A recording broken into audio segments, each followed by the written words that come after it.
Hello, everybody, and welcome to the Italian Gamer Joe Podcast. It is I, Italian Gamer Joe, your favorite Italian streamer. Also, I'm using my Italian hands, and I don't know why I'm using my Italian hands, because this is not a full Italian Gamer Joe live stream, but this is the official Italian Gamer Joe Podcast. Wherever you are, whenever you are, however you happen to be listening, I hope you're having a wonderful day, night, or afternoon. I know that it's been quite some time since I've done the Italian Gamer Joe podcast. It's been about a whole year. The last episode that I recorded before then was the 12 Minutes review, which you can find on Spotify and on YouTube. That was an adventure game that I reviewed, and I went into full detail comparing it to other awesome adventure games at the time. And even before it. But yeah, for those of you that are listening and watching, welcome back to the Italian Gamer Joe show. Here on the show, I review games, I talk about games that I'm playing, and I do a combination of things. And here with me today, I have some lovely people that I decided to ask to help me for a really daring task. I am going to be reviewing all 33 Nancy Drew games plus the 2 Dossier games, and it's going to be not an easy feat to do, but I'm really excited to review them. I'm excited to go into detail with them, and tonight I have 2 amazing, iconic people with me that are going to help me review Nancy Drew Labyrinth of Lies. You heard me right. We are reviewing Nancy Drew Labyrinth of Lies. Here with me tonight, we have the iconic, amazing, the beautiful and wonderful TinaBalducci. Can we please get an applause for TinaBalducci? Woo! No, I'm just kidding. Welcome on in, Tina. How are you doing tonight? I'm doing super well. I'm so glad to be here, especially for this game, because I feel like this game is getting a bad rap. Like, not a lot of people love this game, so I'm glad I'm here to defend it. That's awesome. And you recently streamed the game, right? Yes, I streamed it because when I learned that you wanted me on your podcast and you wanted to do the podcast the week after, I was like, oh well, I need to stream it. I need to play it to refresh my memory, and I finished it like very, very quickly. And it still hasn't changed my mind. I still love this game, but I'll talk more about why later. Absolutely. We are so happy to have you here, Tina. Thank you so much for agreeing to be here. For those of you who don't know, TinaBalducci is an amazing Twitch streamer that you can find her content on Twitch. She streams the Nancy Drew games, adventure games. She also plans some of the most amazing Nancy Drew collaborations. She is an iconic adventure game fan, and it's so nice to have you here, Tina. Are you excited? Oh, yes, I'm really excited. Let's do this. Awesome. And the second person we have here tonight, we have another iconic, amazing community member that recently got into the Nancy Drew games, all because of us, Tina and I, and other Nancy Drew streamers out there. We have an amazing artist, an amazing person and community member and friend. We have the amazing, handsome Guavajagular, aka Guava. Guava, say hello. How are you tonight? Hello, I'm good, thanks. Are you excited, Guava? Are you excited, Guava, to review Nancy Drew Labyrinth of Lies? Absolutely. Okay. Yeah. Okay, I'm excited too. And I know, Guava, you recently beat the game as well, right? I did, yeah. Just before I stream, I think. And I have one major question to ask you. Did you 100% complete the game like our amazing TinaBalducci did? Just kidding. Oh my I did. god. I mean, You did 100% it? Except for the listening to all the sound audios, which I did do, but it didn't give me the trophy, so I don't know how. Oh, how wow. that worked. It's so strange. Like, that is so strange. Did you listen to the audios like before, right at the end, before? I think there was. Because Yeah, I think there was they add one more. section where I could have gone back, and then I just didn't listen to those. So Okay. Well, Guava, we are so happy to have you here. And even though you did not 100% the game, we are still very proud of you for completing it. Because it is a very, as you will find out tonight, listeners, it is a very difficult Nancy Drew game, and some of those puzzles can be very intense, especially if you're new to the world of Greek mythology, or even Greek alphabet, or anything related to Greek, in culture in general. It could be a very daunting Nancy Drew game. But Guava, we are so happy to have you here, and we are so happy to get the chance to review this game together. So without further ado, let us get started. The first segment, in order to review this game properly, we are going to break up the Nancy Drew game into multiple categories. I asked TinaBalducci and Guavajagular to take notes and basically come up with their thoughts on these categories. The 5 categories are basic information and premise, characters, puzzles and gameplay, the culprit and ending. Yes, you heard me right. Culprit and ending. This is a spoiler review. And finally, suggestions to make the game better. So those are the major 5 categories that we are going to be doing tonight. And then finally, a conclusion, which just summarizes all of our thoughts. I'm really excited to jump into each of these categories. A lot of it's going to be prepared from notes that we've taken throughout the time to prepare for this show. And a lot of it is also just opinion and fun little tidbits as well. So the first category we're going to be jumping into is, drumroll please,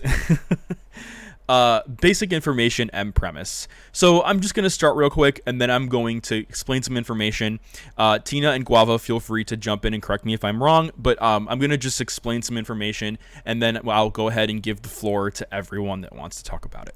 So Nancy Drew Labyrinth of Lies was released on October 14th, 2014.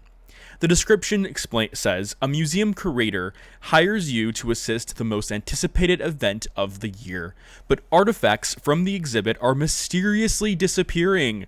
Are these mishaps connected to the amphitheater's upcoming performance, or is an unseen villain pulling strings behind the scenes? Uncover the truth and recover the missing artifacts from the Labyrinth of Lies. According to the games on the Her Interactive website's description, this is the following that they advertised. Organize Greek displays and exhibits. Fill in for museum curator and assemble exhibits before the grand opening. Use stagecraft expertise to survive backstage. Sneak behind the curtains to explore the treacherous underworld stage sets. Experience the world of ancient Greece. Solve challenging puzzles based on Greek myths and artwork. The Hardy Boys are on the line. Use your in-game mobile phone to hear potentially life-saving tips from Frank and Joe. Select difficulty levels. Play at amateur or master sleuth level and erase any mistakes without starting over. Study Greek gods and symbols. Log artifact provenance. Translate Greek letters and symbols, and finally, using a spectroscope to identify fake gems. So that is the official description of Nancy Drew Labyrinth of Lies, and that is the basic premise of the game. So we're going to go ahead and talk about that a little bit more, the basic story of the game. And we're going to start to get opinions from both Tina and Guava on how they felt about this storyline for a Nancy Drew game. So why don't we go ahead and start off with Tina. Tina, how do you feel about the storyline of this Nancy Drew game, and how do you think it measures up to other Nancy Drew games? Okay, before we jump into that, can I just say that I like the way you say the word labyrinth, like you say labyrinth. I think it's so funny. Am I saying it wrong? Is it it's labyrinth, right? Is it labyrinth? It's Labyrinth. It's labyrinth. Labyrinth. Okay, okay. You know what's funny? Maybe it's an accent. I don't know. Maybe I'm just saying it wrong. Yeah. It's also a weird word. Like, it's spelled weird when you look at it. Okay, I'll start saying it like to myself while I'm waiting. I'll be like labyrinth.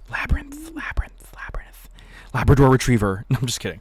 To be fair, I like your version of it. It's very cute. So Labyrinth. If you keep it, like nobody's gonna fault you for that.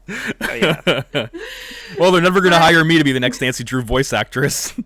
It's up to you as Nancy Drew in the Labyrinth of Lies.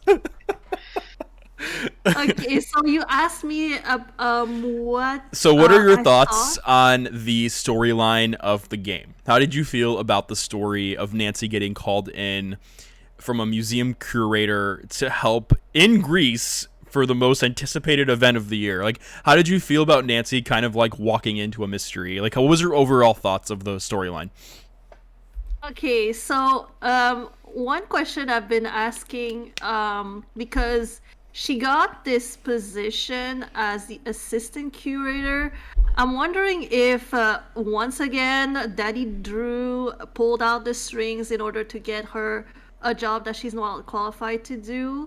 But yeah, so like to be fair, the story.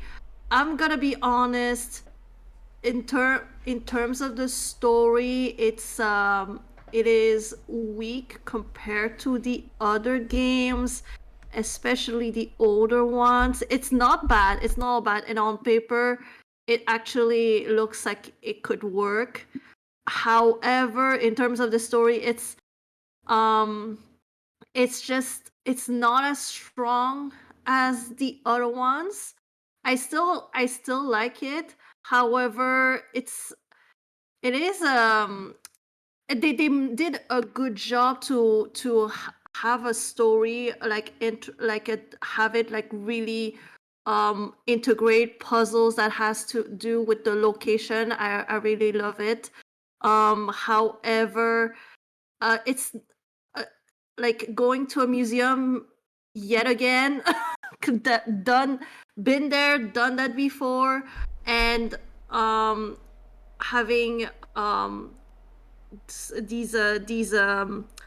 these artifacts, these vases and all of that, where were getting switched up, and you learn information from the beginning that really kind of like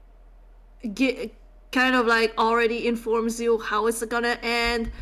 It makes it very predictable. Yeah, I'm gonna stop you for 1 second yeah. to hold that thought. So for those of you that are listening, you amazing listeners, what Tina's gonna go through shortly is so basically Nancy is an assistant curator at the museum, and she ends up kind of just taking over, and she has to do all these little tasks that involve just helping prepare for the museum's opening, as well as the show that's going on, that's going to happen that night. And while Nancy is, going through all these major tasks at the museum, she's kind of discovering suspicious situations where some of the artwork may not be real, or there might be some weird situations where there's just some suspicious things going on between the only staff at the museum, which happens to be the theater troupe that's present. So it's a very interesting dilemma that's going on here. And Tina, you did a great job at explaining all that, and I just kind of wanted to take a second to step back and kind of explain that. So, and yeah, you're right. I mean, from a top level, it does sound good on paper, but you're right. I mean, we kind of did. I mean, from Secret of the Scarlet Hand, I guess, was the last Nancy Drew museum game. There is a lot of kind of like a been there, done that thing, and yeah, it's a very interesting situation that Her Interactive is painting this time around. Which, I mean, it is very different, but yeah, no, that's an amazing explanation so far. Did you have any additional thoughts? If you compare the two of them, like Scarlet Hand, it's like you're an assistant curator, and you have to do these assistant curators tasks. There's a list of tasks while you are investigating like a theft or something disappearing on the side. And you put on, and then you have this game, Labyrinth of Lies, where you are an assistant curator. You have this list of tasks that you have to do as a curator, and you have to solve this mystery on the side. So if you put them two together, it's like, wait, it's basically the same game with a little bit of changes here and there. So someone who's just played a Scarlet Hand and then plays Labyrinth of Lies will like like the thought that would cross their mind was be like, but it's the same shit. Yeah, I completely agree with you. It's the same. It's like the same. They just only changed a little bit. You know what? I'm curious to know Guava's opinion on this. Guava, what do you feel? How do you feel about the storyline of the game, and what are your thoughts on on the museum premise. Guava, I don't know if you played Nancy Drew's Secret of the Scarlet Hand, so can you also tell us if you played that one or not? Yes, so that's actually really interesting because this is the since I'm pretty new to Nancy Drew, I think this is the first Nancy Drew game I've played where she works at a museum. So I haven't played Scarlet Hand yet. So yeah, I do really love the premise of Labyrinth of Lies because essentially what it is, it's Greek mythology, it's musical, not musical, it's a theater play, and also it's a heist. So those three things I really love, and those are a lot, but it's also three different topics that have to be like explored all in one game. So I did notice that the museum is one section, and then you have the theater plays another section. And the museum is fun because I like how the puzzles work. I like how modern the museum is. But it's also a bit kind of pushed to the side to Hades and that whole stage, which is very interesting visually and has lots of really different and unique ideas. But I think what happens is it's kind of hard to grasp exactly what's going on. Like, I know I'm at a museum and I know there's a play going on, but I don't know what the scope of the play is. Yeah, Guava, I'm going to don't stop know you if for like it 1 seems like a second. community Yeah. event. Yeah, no, that I completely agree with you, and I want to ask you, and Tina, you as well. Would you both agree with me if I were to say that this is kind of a slow burn of a Nancy Drew game? And by that I mean Nancy's mystery solving comes into play about a quarter of the way in, because we don't really know what's going. I mean, we're just a museum intern, and then Nancy kind of just falls into a mystery. So it's kind of like a slow burn. Would you agree with me on if I were to summarize it like that? Yeah, Yeah, I'd say that. Melina was gone for a reason. We know that for a reason. And so she gave us all of those tasks. So, and we are not exactly sure what is going on. So we only find out that strange, concerning things regarding the authenticity of the artworks, the artifacts are put into question. It's just not. But Melina, she only had like these suspicions because of like this because of a problem coming with shipping and all of that. So we were not sure how Nancy was gonna come into play with this because she went to go and fix the situation. So we were not even sure if if something was gonna happen.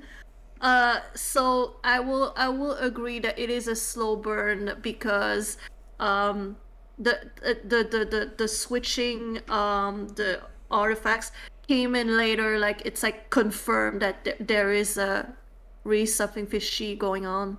Exactly. Guava, do you so feel yeah. the same way then? Yeah. I think what Tina said earlier about how once you start to see like what's going on, it's kind of like, oh, okay, I know exactly what's going on. Like it becomes very clear that like, oh, this is a heist. So clearly, like the only 4 suspicious people in this place are probably like doing something with it, and it's just a matter of like To what's be going to happen fair, at that point. if But you until listen then, to yeah. to be fair, if you listen to the audio, the audios on the computer, they straight up like they might as well just told you, yes, Yeah. we are actually doing this by doing that. This is a route we're planning to take. This person is taking care of this. This person is taking care of that.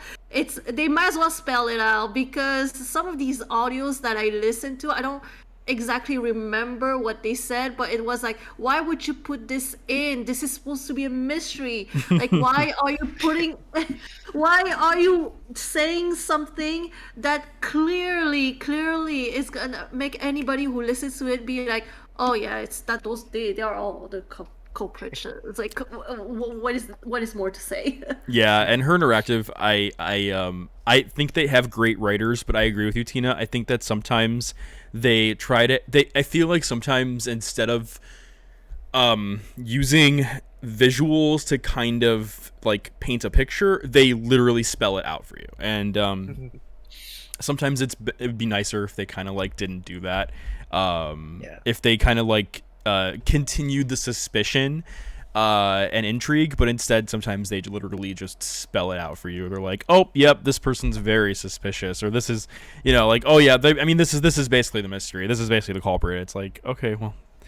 It went from who's it gonna be until like the very end to like gradually you're getting all of the hints, you're pulling all together, but like by the middle or even before the middle you already figured it out.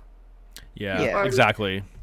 So the next topic, sorry, go ahead. I will say predictable isn't necessarily bad, and I do think the way they do it, for the most part, it works pretty well. Like, the way the story is kind of built, it's kind of like you eventually learn what's going on, and instead of like trying to figure out who's who, it's kind of just like finding the proof that they're doing it and just figuring out who they are, like why they're doing it. It feels like fighting against Ocean's 11. Yeah. That's an amazing comparison. But yeah, so I'm glad that all three of us can come to like that same conclusion, that it is a slow burn of a Nancy Drew game. And for those of you listeners that want a little bit more information, but yeah, so at the beginning of the game, it's not very obvious what the mystery is. Nancy's just an intern, and it takes a couple of hours before the mystery finally starts to lift off, and it happens in very subtle ways. Nancy is suspicious about the museum's opening night, Melina not being there, staff not even being present, the fact that a theater troupe is the only people present, and that one of the theater troupe members are making replicas of priceless Greek artifacts. And why does it have to be exact replicas? That's weird. The complexity of this underground stage that I will be going into next. And then finally discovering some fake pieces.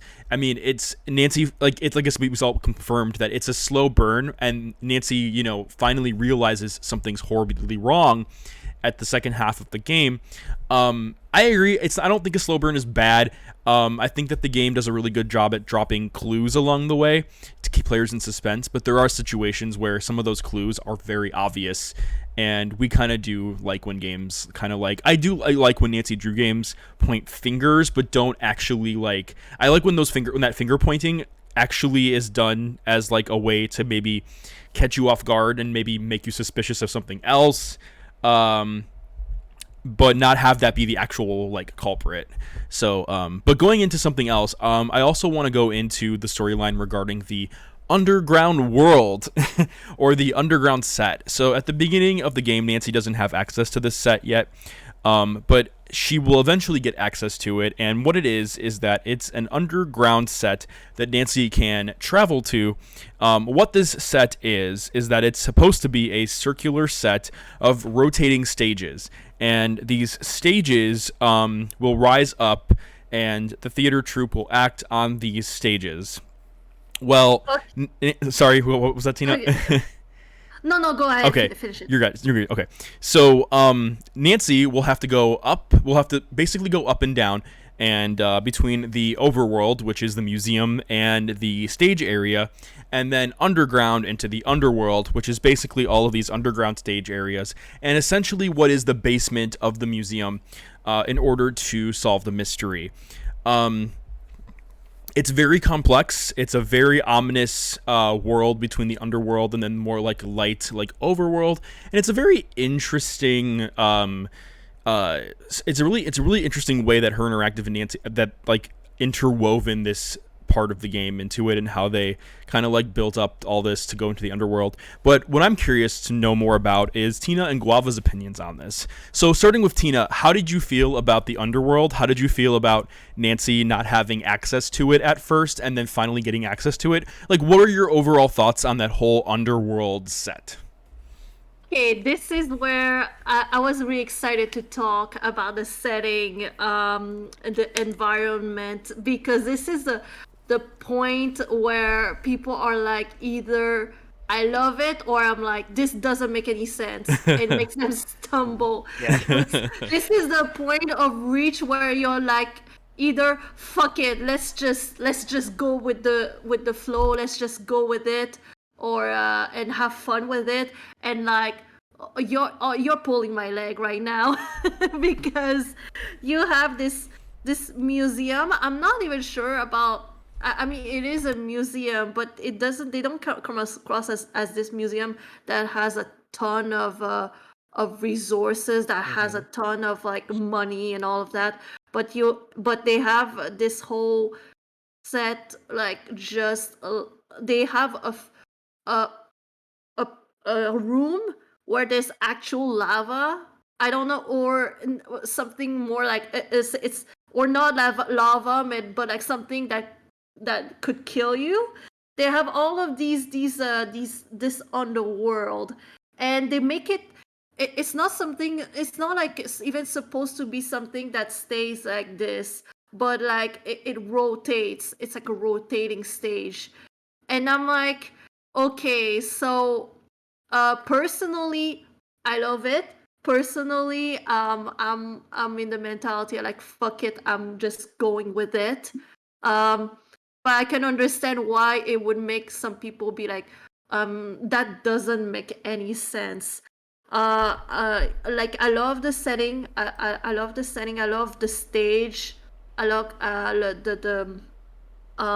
you have a museum and you have the theater, which, by the way, it makes my heart very much glow. I love everything that is Greek culture, Greek mythology, Greek anything. So seeing all of these little details, like in the underworld and in the overworld, like, I love everything down to that little poster of the place by Sophocles that is just on top of that, the light machine, the light stage machine. So I really appreciated the setting, but I could understand why it doesn't make a lick of sense. Yeah, I completely understand that, and I agree with you, Tina. It's one of those situations where it's you either go with the flow and you just I like, for example, one of my other favorite streamers, Story Retold, aka Kalina, she's like a massive Nancy Drew super fan. One of the ways she summarizes it is video game magic. So it's one of those things where I just kind of have to chalk it up to like video game magic, and it's not necessarily a bad thing. I actually do enjoy I enjoyed the world that Her Interactive built for us. And Tina, I agree with you with like the lava room where it's like everything's on fire and you have like these different little worlds that Her Interactive woven for us.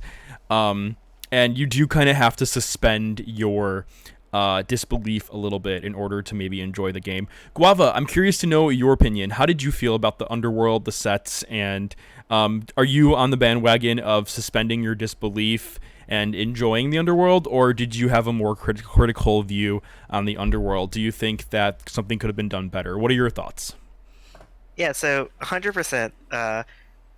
This game forces you to make a lot of assumptions, and the underworld is really confusing, especially as someone, like, not even as like a new player to the game, just in general. It's really hard to wrap your head around like that kind of stage, and also wrap your head around like how this museum was able to spend the money to make that. Like, was that there before and they just happened to use it? Like, there's so many questions that arise, but at the end of the day, it is really cool.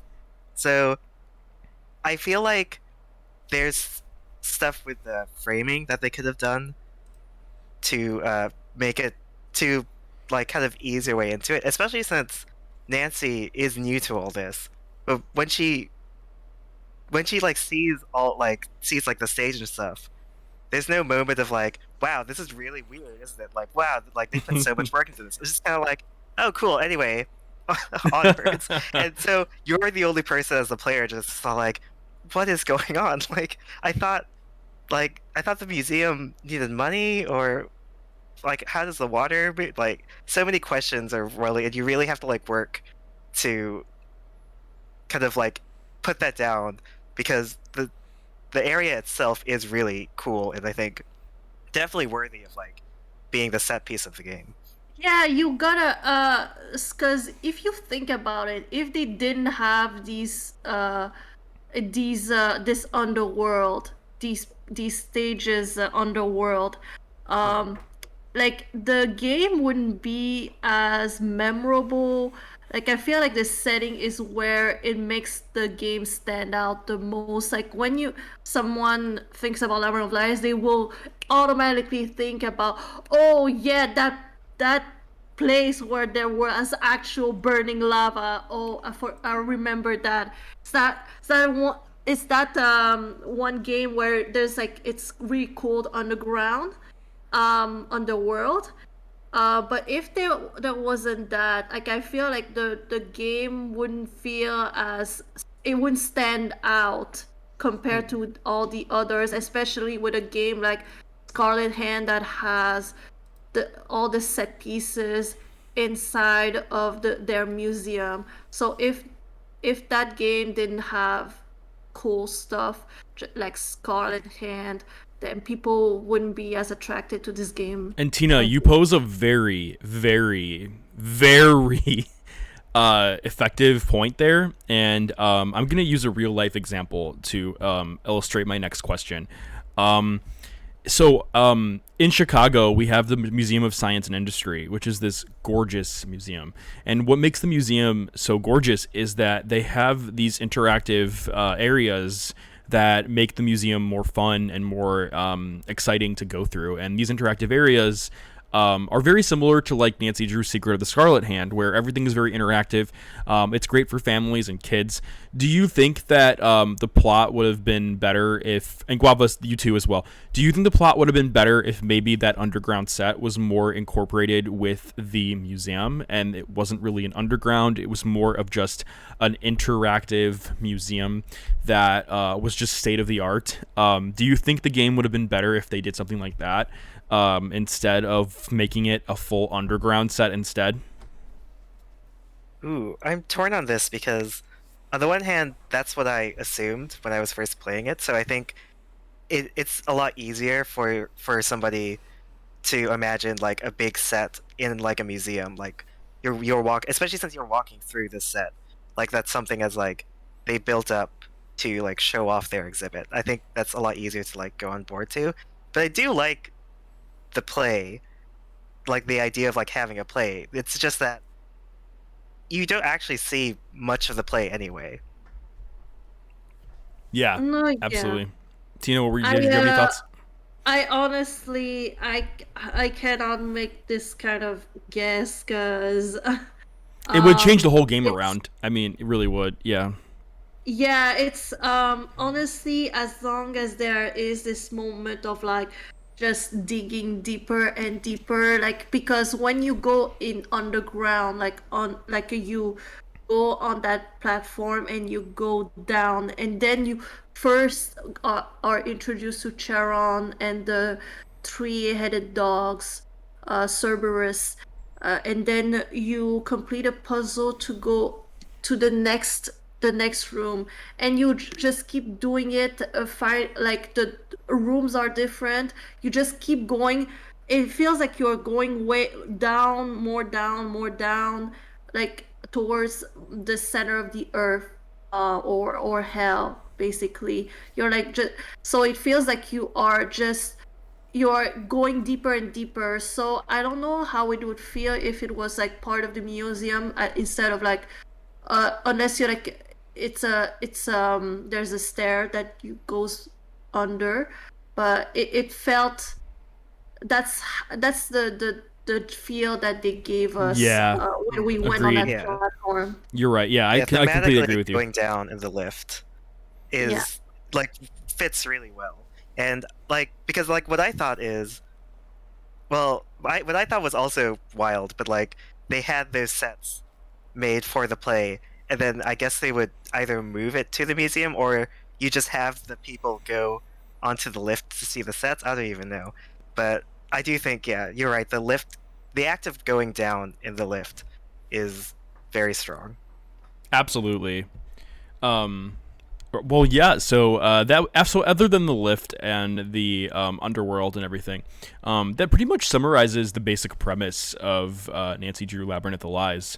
Guava or Tina, do you have any other lasting thoughts before we go to the ratings of the plot? Do you have anything to add, or forever hold your peace? Yeah, I guess my last point. Go ahead. Okay.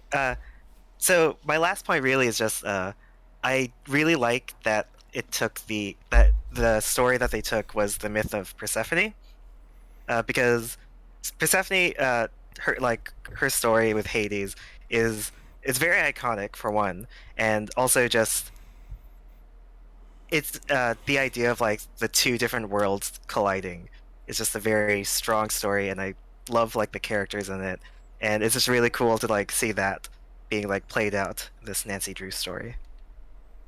That's great. Oh yeah, I will agree that the story. Okay, so back in 2014, it wasn't as big. It's like it was still considered like, oh, it's it's a classic. It's a very good story. Like it feels kind of new. If it was made nowadays, like it would feel more like, okay, you're jumping into the Persephone Hades. But again, if it would feel like, oh no, another game or another movie about Pride and Prejudice. We've got it before, we got it again. Now, please stop. So if it came out now, then this is what it would feel like. But back then, it was appreciative. It was appreciated. One thing that I want to mention is that we're not touching on the characters yet, but it still affects the story, because the people who are there, like, they are actors, and so the fact that some of them have seemingly no credentials, seemingly fear of acting, stage fright and stuff like that. So you come in here and you're like, okay, why are they here exactly? So it adds into this like, oh, I know what's happening, because otherwise it wouldn't make sense that they are here, so yeah. Yeah, that is a very great point to bring up, Tina, and I completely agree with you. It's a huge part of the storyline that Nancy is discovering as she goes through assisting Melina, and it's really effective as Nancy gets deeper into the game and she starts to realize something's going horribly wrong here, and I completely agree with you. Completely agree. Well, thank you both for those lasting points. So we're going to go ahead and we're going to rate the storyline. So for those of you that are new to the Italian Gamer Joe channel, and podcast is what I should say, we have a rating system. And the rating system is based on, take a guess, food. So to make it simpler, basically it's on a scale of 1 to 4. 1 being like it's not very good to 4 being amazing. So the way it works is 1 is the appetizer. An appetizer in an Italian restaurant might be like, might be a seafood dish like calamari. It might be just something, it's an appetizer. It's something you want. It's something you want. You get it, but you're still kind of hungry. The second number 2, is the first course, the primo piatto. That's like a pasta dish. It's a filling dish, but you really can't wait for the second course. The secondo course is the number 3 star, and that would be like chicken or a meat. That's a dish that is usually very filling and it's pretty delicious. And then finally, the 4th star would be dessert, which is, like some gelato or something sweet. So basically what I'm saying here is, on a scale of 1 to 4, 1 star to 4 stars, or if you want to use my food scale, appetizer, first course, second course, and dessert. What are your ratings on a scale of 1 to 4 stars for the plot of Nancy Drew?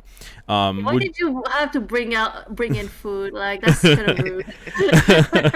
I should do that. I should just do that from now on. Just order food for all of the guests. Like, Italian food for everyone. But yeah, I'm gonna go ahead and I don't know if I actually posted the rating system. Guava and Tina, I'm going to send you both the rating system so you can read it on your screens. But yeah, I'm going to go ahead and start. So I rate the plot, the storyline, 3 stars out of 4. And the 3rd star basically is the second course, the secondo piatto. So like in Italian restaurants, that would be like a chicken dish or a meat dish or a seafood dish. It's a heavier meal. And the reason why I rated it 3 stars out of 4 is because it's a fantastic storyline. It's a slow burn of a game. And I do like the concept of Nancy kind of falling into a mystery. But I also have to remove a star because there are many questions and voids that need to be filled in. And pacing could have been better. There were a lot of moments in the storyline where we didn't know what to do, or there was just not a lot of direction on what to do next. There were even scenarios where in the storyline I had to look at some hints, and the hints, like, there wouldn't even, like, the hint, like, for example, one of the quests is like solve this puzzle, and I would click the hint and it would be like solve this puzzle. So I would rate the game a 3. I would rate the storyline 3 stars out of 4, and that is my rating. Guava or Tina, feel free to chime in. Tina, I'll start with you. On a scale of 1 star to 4 stars, how do you feel about the storyline? How would you rate it? Okay, I said that I love this game. But in terms of the story, just the story, I would have to give it the primo piatto. Okay. It's good. It could be better. It is. I wouldn't say that it is like solid. That they made maybe a little bit too many mistakes for me to give it the secondo piatto. Mostly the predictability, because at the end of the day, I come in the Nancy Drew game expecting a mystery, like a clear mystery. What's the mystery? What's the crime? Oh, like, is who done it? How? Which room? Basically, I want my clue moments. So, this game, although I would say it is good, it didn't give me the sense of like, oh, I want to find out who is the culprit. Like, it didn't do it for me. Great. Yeah, thank you very much for that rating. And then finally, Guava, can you tell us your rating on a scale of 1 star to 4 stars? Let us know. Yes. So for the premise, I decided secondo piatto. I like all the elements of the premise, like the museum, the heist, the underworld. I think it just needed some a bit better framing, a bit more focus to like help people understand what's actually going on, to really like and be able to enjoy everything that it offers. Thank you very much. And yeah, those are some great opinions. So listeners, you lovely, amazing detectives, that concludes the premise of Nancy Drew, Labyrinth of Lies. What we're going to do now is we are going to take a short break, and then when we come back, we are going to talk about the characters in Nancy Drew Labyrinth of Lies. So after this short break, we'll be coming back and we'll be talking about the characters in Nancy Drew Labyrinth of Lies.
Welcome back, everybody, to the Italian Gamer Joe Podcast. Tonight, in this segment, we are reviewing the character portion of Nancy Drew, Labyrinth of Lies. This is the character portion of Nancy Drew, Labyrinth of Lies. As always, I have the two amazing Nancy Drew fans, TinaBalducci and Guava. So the first character that we're going to be talking about tonight is Xena Dukas. According to her interactive website, the description for Xena is as follows. Playing the lead role in the performance of Persephone I think it's Xenia. Xenia with a Z. Oh, Yeah. Sorry about that. I'm horrible with my pronunciations. Thank you. So Xenia. Yeah. Xenia is a talented actress who is also the show's director. She keeps busy with her work on the play, but is her sweet personality and demanding workload blinding Xenia from what's truly going on behind the scenes? Or is her obsession with being a great actress masking her true intentions? Why don't we go ahead and start with Guava this time? Guava, please tell me what your thoughts are on Xenia. So Xenia was very interesting. I do like how she seemed to be the only one who cared about the play and the acting, and the way she reacts to like the stress of her job and slowly kind of like unraveling until you find out more about her was it's like a fun journey to have with her. Are we talking about spoilers now, or? Go ahead. This is a spoiler podcast. Yeah. Yeah. So, I like how Xenia is Persephone, and the connection she kind of has with that. Classically, Persephone as a character, she's really just kind of like a plot device to like why the seasons are the way they are. And so in a lot of retellings, most of the time she's a victim, and stories are trying to like pull her out of that. So with this, I like that Xenia is she's just evil. Like she just wants to have like more money and like success. So I like how there's no like, oh, I'm being like manipulated by some other force. She's like, nah, I'm evil. Like this is me. I'm the queen of the underworld. Deal with it. That's great. That is a great opinion, and thank you for sharing that spoiler as well. Tina, do you agree with Guava's points, and what are your thoughts on Xenia? Absolutely. First of all of them are hot. Like I am, like I'm just like blown away. Like Greece is just bringing it because goddamn the glows around. Anyway, especially Xenia. Xenia is a favorite of mine because she was a confident person, although it'll have some anxiety at the beginning, but she still comes across as very confident. But she said that she also feels like very misunderstood, and she identifies a lot with Persephone, which by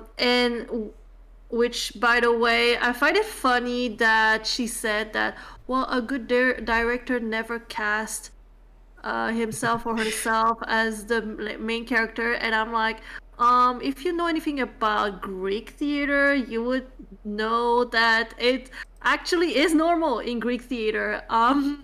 Especially in the olden days to like have the person who wrote the script, the director, to be the main character, to play the main character. So Wow. you're not really like you're not really doing anything different. So don't worry about it.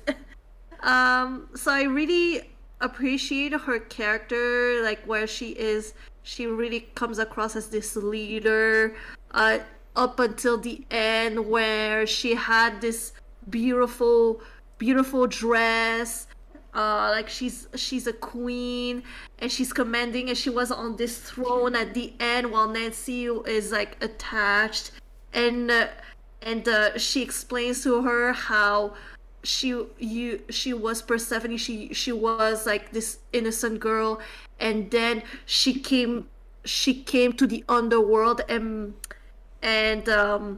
fully blossom into the queen that she was meant to be. And I was like, yes, yes, absolutely. I was really rooting for her. Not gonna lie, I was really rooting for her. She has a lot of charisma as a villain, so I really appreciated that about her. That is amazing. That is also some great points. And Tina, thank you so much for your passion about Greek mythology and Greek history. It's really cool hearing your hearing that information, and it's so cool. Yeah, it just thank you for providing all that. Yeah, I love that. You It's know awesome. me, like I have to somehow I have to insert a little fun fact about Greek culture in this somewhere. That's amazing. Thank you. Um, so yeah, as far as my thoughts on Xenia, I think that I agree with both of you. She came across as a very ambitious, anxious person trying to focus on her part for the performance, and it's very apparent, especially in the beginning of the game, like when Nancy messes around with the ropes and then causes one to fall, and then you see her walking, like, and she's trying to figure out who did it, and she's like, "We have a performance in 1 hour, and where is everybody, and what's everything doing?" And how she's like making last minute changes to the script. There are also some very awkward conversations that happen, especially when Xenia asks Nancy for Melina's phone number, or when Xenia asks Nancy for the timesheets because she wants to fix them, or even when Nancy tells Xenia, "I think you're counterfeiting art," and Xenia just waves her off like, I'm busy.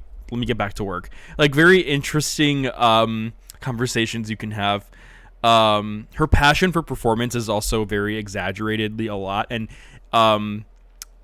just seeing her, like, and seeing how as she goes from, like, this anxious stage to, as Tina mentioned, her beautiful fiery dress that she has halfway through the game. It's a really cool, like, character transformation.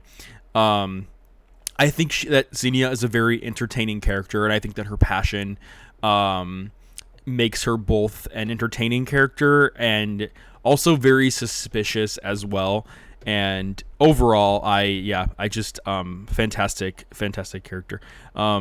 I wonder, like, if she really enjoys doing Greek jigsaw puzzles on her tablet, because those were some very interesting puzzles. I know we're not going to go into the gameplay yet, but yeah, I wonder if she just really loves doing jigsaw puzzles. Gotta keep her mind sharp. I guess so. But yeah, do any of you have any other lasting thoughts for Xenia, or shall I move on to Niobe now? You can move on, I think. Okay. So the next character we're going to be talking about is Niobe, and I forgive me for my pronunciations. So Niobe Papadaki, is that right, or am I saying it wrong? This one, I don't know. Okay, Niobe Papadaki. I'll go ahead and... That goes, yeah. Okay, I'm going to go ahead and read the description from her interactive website. Niobe plays the role of Demeter, Persephone's mother, but is also the show's prop and stage artist. She has a strong interest in museums, artifacts, and is referencing the pieces for onstage props and design. Terrified of being on stage, Niobe tends to keep to herself and focus on her work. But has Niobe been observing more than just artwork? Could she possibly shed some light on her other observations at the museum? So, Tina, I'm going to start with you. What is your opinion of Niobe? Oh my gosh. Niobe is I love her character. I have a big problem with the fact that she has stage fright, because it was kind of a big giveaway, especially when at the beginning she was saying to Nancy, "I think you should go," or drops those hints here and there to raise Nancy's alarms, like a subtle, like SOS alarms or stuff like that. and it just like served as like as just confirming to us like our early suspicions about the cast.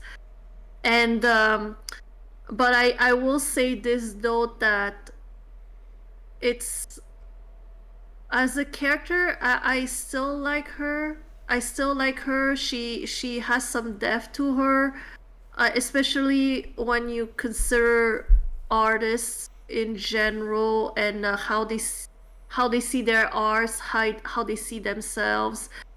It varies. It varies between people, but she goes through a lot of stuff that, you know, artists in general could identify with. Also, like just not having the courage to just come out and be like, yes, this is mine, this is my art, I did it. If you like it, you like it. If you don't, you don't. But she got betrayed by her friend. She got she got hurt, and now she's in a very bad position. And I think it's interesting that now we're the game, the game source of like it is trying to pose us the question, okay, well, she's here, but like she's a participant in this still. She's one of the villains, but also, but like she's also brought into the situation by force, because she was very much in debt. So I like the fact that they were not all like, oh yes, we're in it for the money, baby. We're all like, it's all the same motive. In her case, it's about survival. So I really appreciate her role in this, even though her character is kind of like a really served a lot as to not as to eliminating like the mystery, like the whodunit. Absolutely. Yeah, thank you, Tina, for that opinion. Guava, how do you feel about Tina's opinion of Niobe, and do you agree with Tina's points as far as her character and her transformation, and how maybe her personality starts off as being more like timid and shy, and then maybe as she transforms her character through the game? What are your thoughts? Do you agree with Tina? Do you disagree? Give us your full opinion of Niobe. Yeah, so I like Niobe, and how I actually think that her being the kind of fish out of water, kind of like probably was meant to just work on arts and then was thrust into like this role. It really builds the impression that like this play is very kind of like not very much in control. It's kind of like going off the rails, which it gets confusing with considering like how in depth like all the sets are, which I think is why it really like sets off your alarms. Like, okay, something is really wrong. But like on her own, I like that kind of awkwardness of her. Uh, I thought it was really interesting that she plays Demeter in the play, because she's like the mother character, and normally and the one who's like trying to you know uh, like get her daughter back, and like really like confident. uh it's it's really only in the voice the the voice files on the PC where like you get to see her coming into her role as Demeter, which I think was very cool, but I would have liked to have seen it. Like, you kind of see it towards the end where she like takes her stand against the others, but yeah. On top of that, she Hmm. get this is what the game conveys, but she's the most knowledgeable about Yes. Greek culture, or Greek art, Greek Yeah. mythology, Greek anything. Like she studied Greek, she studied Greece. So she's the most knowledgeable about this. So whenever you talk to her, you feel like she is teaching you about this culture. She's teaching you about this other world that you're maybe not part of if you're not Greek. So you feel like you're always learning something new about not just the culture, the mentality. Yeah. I made a joke of like the art Niobe, like when she's like in her element about like Greece and stuff, that's like Demeter in the spring, and then when she's trying to like act, that's Demeter in the winter because she's out of her element completely. Wow, that is so deep. I really gotta admire both of your knowledge towards Greek mythology and all that. I very impressed. Very impressed. You both did your homework for this episode. But yeah, I couldn't agree more with both of you. I think Niobe was, first of all, a beautiful character. Every time she comes on screen, she is gorgeous. I mean, from the way her costumes look she just is a beautiful character. And also inside as well. I think that it's great to see this internal struggle she has with her confidence as an artist, and how, as Tina was saying, the trauma that she endured when she got hurt. And it's nice to see how she finally, decided to own it and accept herself and, like, finally be the artist she's aspiring to be. It was a great revelation in the end, and I do agree that it would have been nice to see more of that from Niobe, but for what they gave us, it was fantastic. And one thing I want to point out is that her, if you think about her character model, what she wears, and her hair, her face, like she wears like the attire for like the play, with her hair, it's all blending in. But if you look towards her eyes, she has this bold blue eyeshadow, and I like that they added this in, even like instead of having like a neutral shadow, to make it like make her like more like towards like the backstage. She has these bold eyeshadow, and it conveys to me that inside of her she wants to there's something big inside of her, the artist Niobe, that wants to be bold, that wants to be brave, that wants to be out there and just put more color in. So I really like that they have this little small detail to hint to the fact that she's not just small, shy, and very background Niobe. There's like a character, like a big heart and a big soul and a big artist inside. I love that. Yeah, that's amazing. Yeah, Tina, I really appreciate the details there. That is so cool. Naomi's the best, yeah. Yeah. But yeah, so now I think we're going to make our way to Thanos next. So we're now going to be talking about Thanos. I'll go ahead and read the description on the Her Interactive website. Thanos Ganas. I hope I'm saying that right. Hades, Greek god of the underworld, is large and intimidating, much like the actor who portrays him. Thanos lingers under the set, keeping an eye on all the stage hydraulics and making sure that sets are working properly. He doesn't like you snooping under the stage and is very protective of the set. Is there more to reveal in the underworld than Thanos is letting on? So I'm just gonna start off for this one and just say this is my I'm gonna start off with this one. Thanos is hot. And when I say hot, I mean hot. I think Thanos knows how hot he is, and that makes a very dangerous character. I feel like Her Interactive really went for sex appeal when they created Thanos, and I think it's very prevalent in the game. He's muscular, he's got like a hairy thing going on, he has these beautiful eyes, and he's like the short scruffy hair. He has this like muscular costume for Hades that just accentuates like his like how threatening he looks.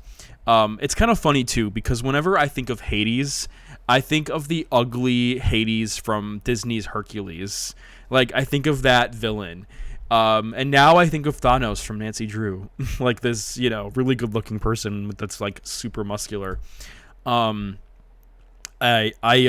also think that he has a very deep personality, and oftentimes conversations with Thanos are very cryptic.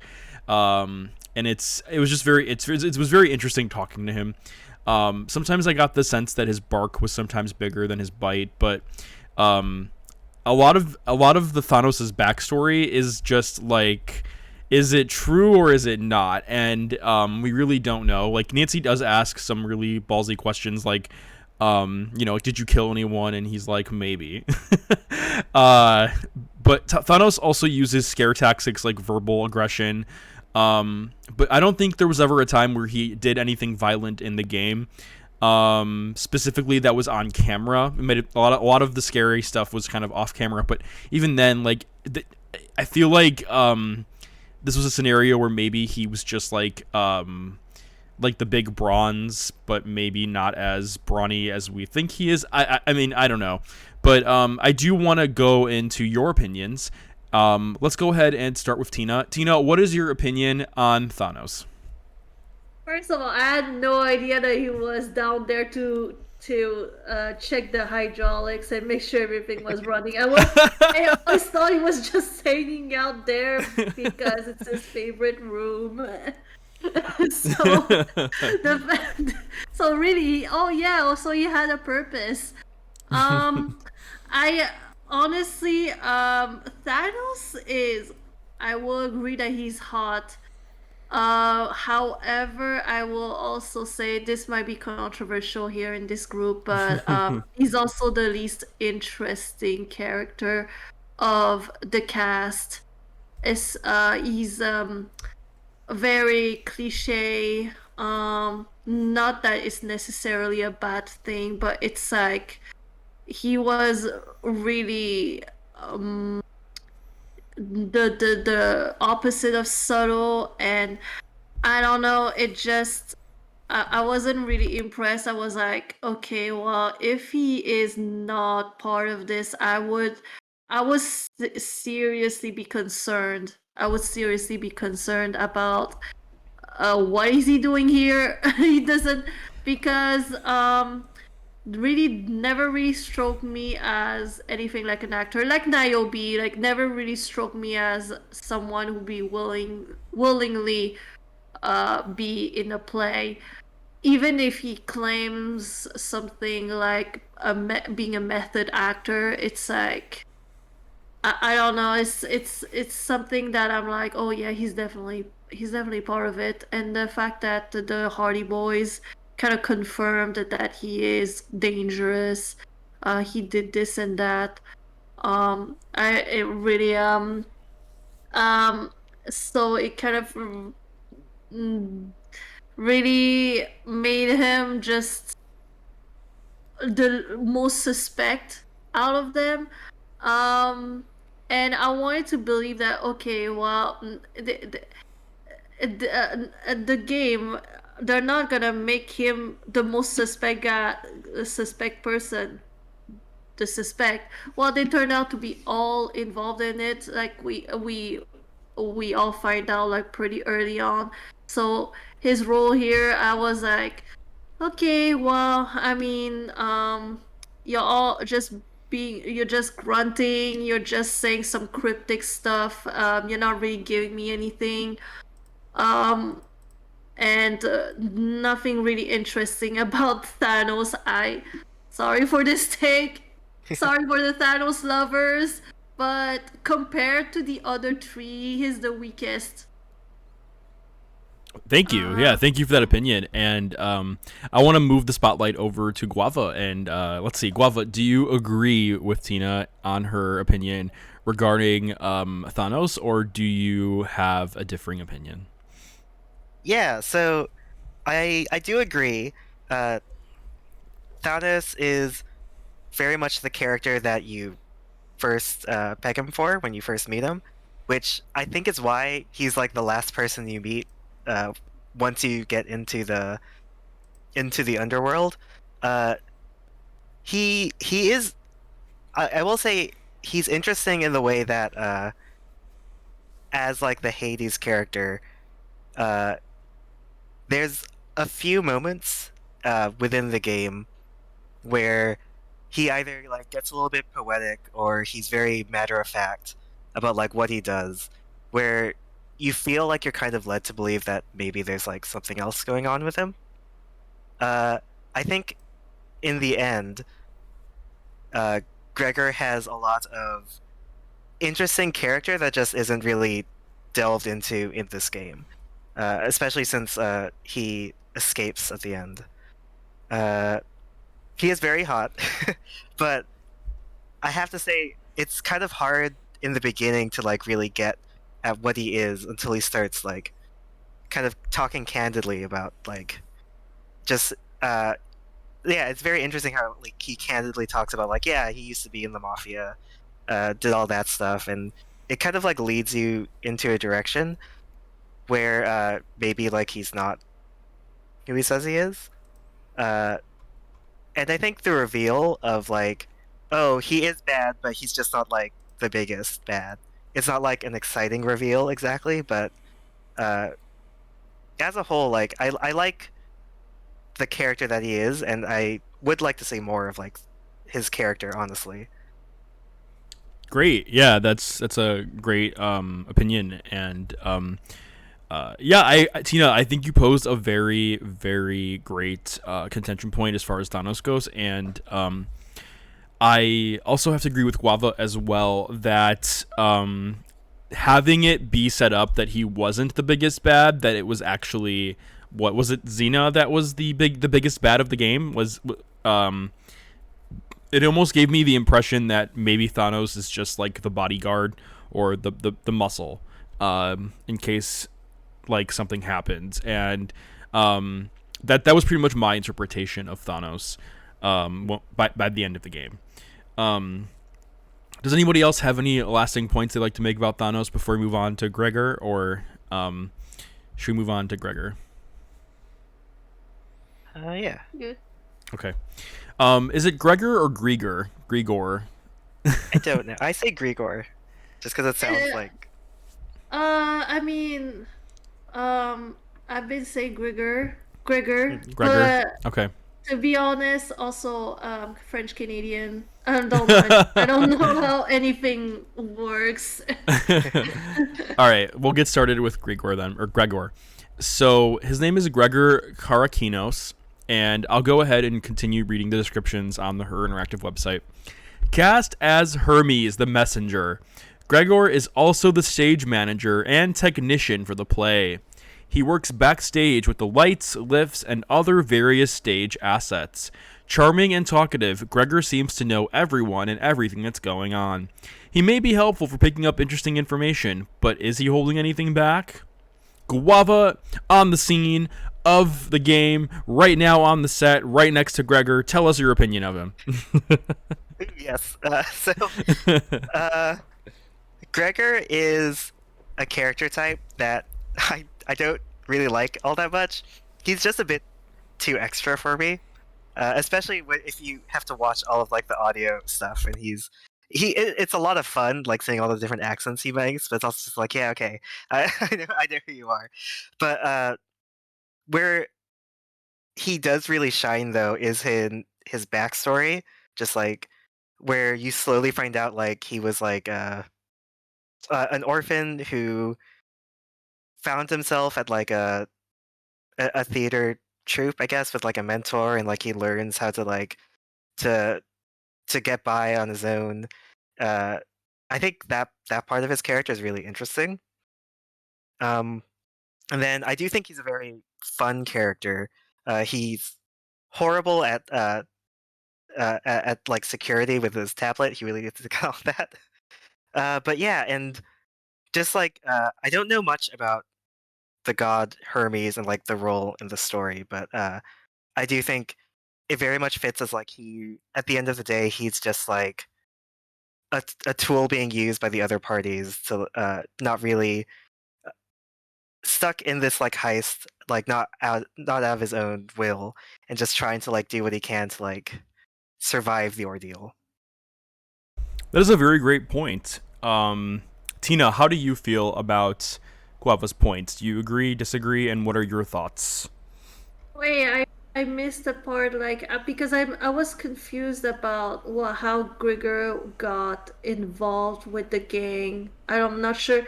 Like, did they mention it Oh in the yes. game? Like, cause I Oh, I will. Oh, that was a bit weak. He tells Nancy that a friend of his tells him that there's like a gig open, and the gig happens to be for the heist. So they just kind of like choose. Like I don't know if like Xenia or Thanos used like his connections to like find like this pickpocket guy who can like it like called him over, or if it was just purely by accident. But like, yeah, that's a good point, Tina. Like, it's like uh, Grigor's motives and everything are like the most confusing for me. yeah, Like I'm like, uh, because they make it seem like he was there because he got in, but he didn't realize what it was for. He thought mm, it was a play, but it wasn't, and now it's too late to back out. But yeah, it's like, but like you, but if you are thieves, you wouldn't like just get someone who doesn't know what's happening just like that. You would get someone that you could trust, someone you know that could do the job or something like that. So he must have been dabbling in crime before that, which is how he got in. But I don't know. Maybe I'm doing this. I don't have any criminal, certificate. I don't know how this works. I don't know how they hire these people. But if it were me, like if I were Xenia, um, and I'm looking for a third wheel to help out in my heist job, I wouldn't just grab some guy who applied and be like, hey, let's do this.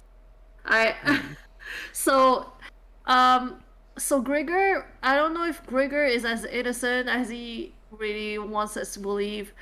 Um but does have a good heart. He does have a good heart. I still I don't know. He gives me some Joe vibes, where some very like jokester, which is pretty.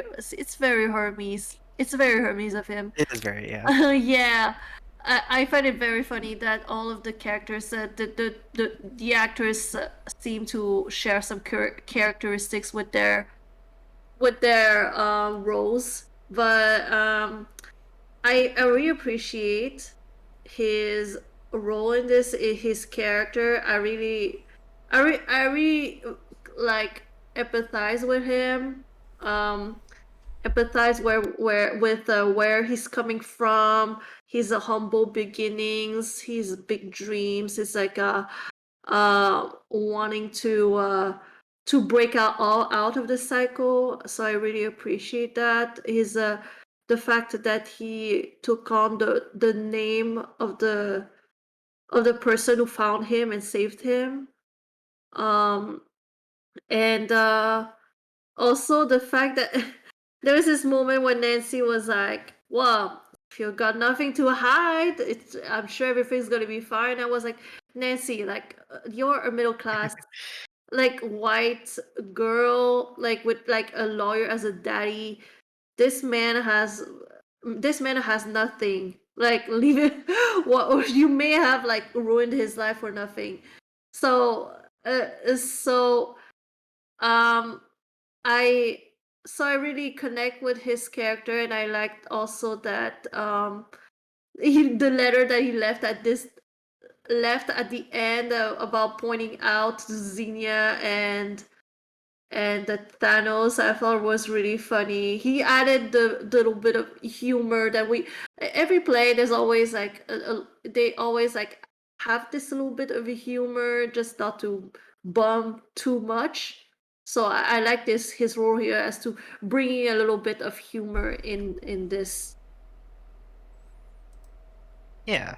That's I will say, I think the one reason why Gregor kind of put me off in the beginning, so he had to like climb up the ladder of like how much I liked him throughout the game, is how I feel like his flirtatiousness is a bit like kind of out of nowhere, like just like flirting on hitting on Nancy and being like, okay, it's very rare and like very like small, so because the rest of the time, like he's a fun, like charismatic person. It's like, oh, okay, you're cooler than I thought you were. But it was just like a weird moment when you first meet him.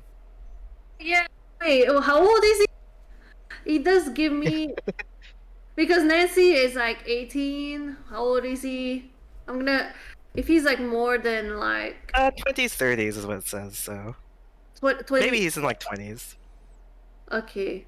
Yeah, I'm side-eyeing. I side-eye. But honestly, because you haven't played a lot of Nancy Drew games, right? Or is this the only one? I Yeah, played a few, but yeah.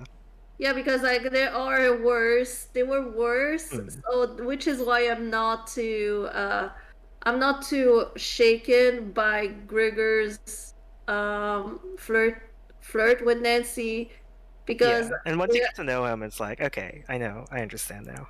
yeah.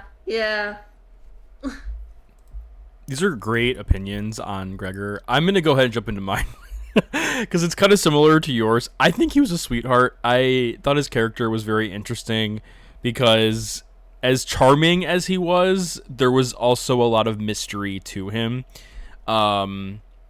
I think it's great that we never really knew if his charm was genuine or fake. And other things that I thought seemed kind of weird is that I kind of wondered if Gregor was leaving messages on his tablet intentionally for Nancy to find, especially or like when Gregor would leave his bag and like at his chair. Sometimes I was wondering if those were like calls for help or if those were like pleas for help because I don't know. I feel like in the beginning of the game, Gregor was more like, "What are you doing here? Why are you here? Like, you don't belong here. Like, leave. Like, please leave." And then halfway through the game, or the end of the game, I feel like Gregor was realizing just how strong Nancy is and just how determined she is. And that Nancy herself could potentially be strong enough to take down the troop. And I think that's when he started to like try to leave her sly messages, because especially when Gregor was saying to Nancy like Thanos is everywhere, Thanos is always listening. I definitely so like I said, I think it was interesting to see that we had this genuine side, but he also had this like interesting fake side to him, and we were kind of seeing an intermix of both at the same time. I was really disappointed with the way the ending for him went, how he ended up going to jail, and how Nancy was like, well, you know what? Jail was probably a better place for him, because if he gets out, Thanos will probably kill him. And I was like, how is this a good ending for him? And Nancy, you're way too optimistic about this. But anyway, do any of you have any comments on that or anything? Just wondering, am I crazy? That's a really good point you made with like leaving like the notes out and stuff. Yeah. Yeah, I didn't think about that as well. I also thought it was interesting that Gregor had that meltdown when Nancy found the list of critics that'll be at the theater. It made me think to myself, like, is Gregor like genuinely here for the show? Like, is he being set up to be the scapegoat? Like, I mean, he knows things are going on. He knows, like Tina, you were saying, like, he must have some criminal background or something, because like he doesn't come across as like a complete like aloof personality that he has no idea what's going on. He is smart, but yeah, I wonder if he was being set up to be the scapegoat. Yeah, I think they said they were setting him up. Yeah, they like we don't know when he figured it out.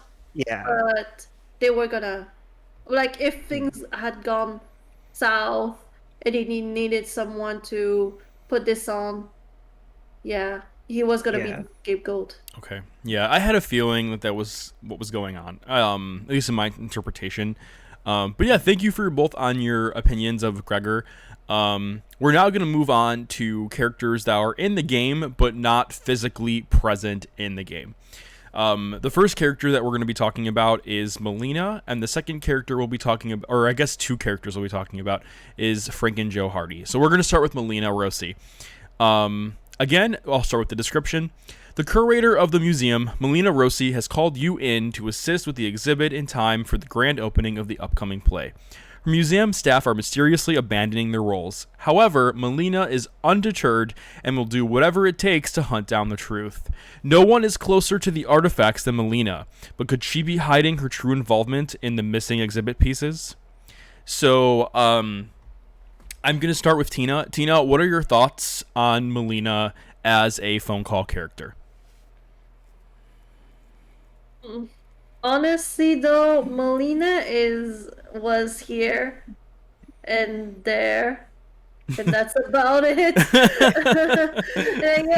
I honestly, I feel like she was so forgettable. I absolutely don't have anything really interesting to say about Melina. Um, she was okay. They honestly could have replaced her with like any other character or whatever. Like that she played a role, but like it really didn't leave any mark. But nothing bad, nothing good, just there. Thank you. Guava, how do you feel about Melina? Yeah. Melina was, honestly, I almost thought she might have been like a returning character or someone like another curator who had called Nancy in, and that's why we just weren't learning that much more about her. I think the most interesting about her character is just, well, about like what happens in the story is how when she realizes what's going on, she tries to like save Nancy and goes hostile to her over the phone. It's a nice moment in gameplay. I think that happens with her. Yeah, absolutely. Oh yeah. My take on Melina is that she is an interesting character, and I like how passionate she is about her museum and to make sure things are working. But I feel like she can also be very naive. Like, come on, Melina. Niobe is making exact replicas of museum pieces. Like, how is that not a red flag to her? How are there not sirens and alarms going off? Like, wee, wee, like replicas, exact replicas of museum pieces. And then Also, like go ahead. I was confused. Like, where did she go again? Yeah, Like, why I don't was even she know where there? she went either. I was about to bring that up. I'm like, for her to not be present in the game because she's busy was a shock to me. Like, why would you not be at your own museum on the night of the performance, hours until the show starts? Where Didn't is she? didn't Xenia and Thanos like I think I remember what they did the whole the thing that made her call Nancy over. When they switched the made it seem like one of the items was like missing in the shipment. That's what she went off to like try and fix. I think that's what happened. And then I guess when she realized that that was just a trick to keep her away is when she realized that it was a much bigger deal going on. She had to like scare Nancy away. I think that's what Yeah, happened. and I think you're right, Guava, and I just find that so like if I were Yeah, and- Melina in that situation, I'd be like, we can deal with this later. We have a show tonight. Like they just portray her. It was gonna be a show that happens the whole week. Well, she thought it would be like the whole Yeah. week, but like it's still important to be there on the opening night at least. Then you can go. But at least the opening night. Yeah. Like maybe she was on her way back. that Maybe. whole second half. Maybe of the she game was in like, line oh, at man. like McDonald's or something, and she just got stuck in line. I mean, I don't know. Also, why doesn't Xenia have her phone? That is sus. Oh yeah, how she had to be contact Nancy through the messages on the computer. Yeah. Yeah. Like I mean- she would ask Nancy like, "Hey, can I use this? Oh, can you ask permission to Melina that for me to do this and that?" And I'm like, "Call yourself." She's isn't she your boss as well? Like, what is going on? That is so Yeah, true. 'cause- Yeah, it's funny because you were saying Melina is like very naive about things, but in other ways she's also like she's very like skeptical about the theater cast, and I guess it's just like she had to do what she had to do to like make the theater like successful, including hiring the sketchiest theater troupe in the world and then just giving them as little as possible, and even with Niobe and like giving like the set of rules that the museums like made so it can be the same. And then just assuming she would follow those rules. Like, come on, you probably should have figured like after a while. It's like, okay, now I need to like pull the alarm on this theater troupe that I let run around my museum. There Yeah. was like literally nobody except for Nancy. There was literally nobody watching them. Yeah, like I don't trust you. Anyway, go do whatever. Yeah, the run of the place, like, oh, secret passages. What? They're using for secret passages. This You 18-year-old better, can fix this. you better keep an eye on them. Like, I don't like them using the secret passageway. But it's like, did you know that there was a secret passageway in the first place? Actually, that's true, Nobody yeah. Because wasn't it Gregor that tells you about the passageways or something? Because I remember Melina was like, "Oh, a passageway." I was like, "Wait, hang on." No, it was different museum. okay, so Nancy saw Niobe using it. Then she could tell Melina and Gregor. Gregor like would yawn and be like, "Oh yeah, well, museum also has secret passageways. It's like it's totally normal." And like once you see them, you see them all. Melina on the other hand, she's like, secret passageway. Okay, you better keep an eye on her. Okay, is there something you want to tell us, Melina? Like what secret passageway in the museum? Yeah. Yeah. Melina was a very I would have loved it if Melina showed up at the end, spoiling another Nancy Drew game. Kind of like how Victor from Deadly Device shows up in the end. I would have loved if Melina like walked into the frame at the end of the game or something. Like I just wish Melina would have been there for something. But I agree with you both. Like there were some really interesting moments for this person, and yeah, I don't know. She was something. I also this museum. She loves this museum so much. She fell in love with the museum. Okay, yeah, she's gone as well. Yeah. she's hanging out. And then she ran away so fast. Like when Nancy called her and Melina's like, "Leave, Nancy, leave." It's like, okay, you love this museum so much, and now you're just running away from it. I mean, I get her that her life she thought her life was in danger, but like, geez, like she is not putting up a fight. She's like, "I'm gone, bye. Insurance can handle all this." Like I don't know, but yeah, those are my thoughts on. You have this 18-year-old staying there and like putting a stop to this. Okay, Melina, like you go right ahead. Leave this 18-year-old to fix all of this. I'm just imagining Melina like in Phantom of Venice. Who's the one woman on the roof? I'm imagining like Melina just on the roof of the museum, like, "Oh yeah, I'm gone," but she's actually like suntanning. Oh my gosh. She was on the roof the whole time. But yeah, so that was Melina. We're now going to move on to Frank and Joe Hardy. Reading the description. Returning as phone contacts, the Hardy Boys are available to help you with your case. They can provide vital information regarding Greek myths and can shed additional light on the actors and the museum. All right, Tina, we'll start with you. What are your thoughts on Frank and Joe Hardy in this game? That freaking Joe.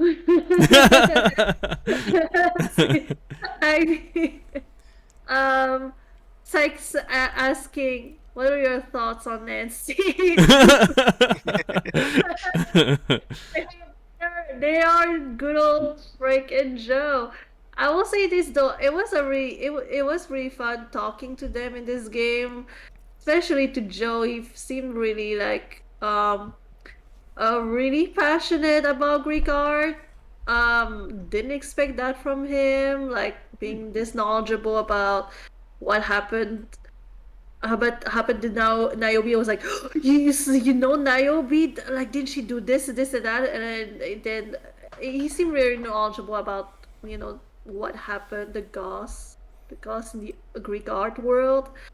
So it was really nice to talk to them. Also to like the fact it seemed like their presence here helped more like have some kind of suspense. They would tell Nancy, ask about Joe's birthday, okay, don't say anything, like just ask us, talk as if we're talking about our day or something like that, in case Thanos was listening on.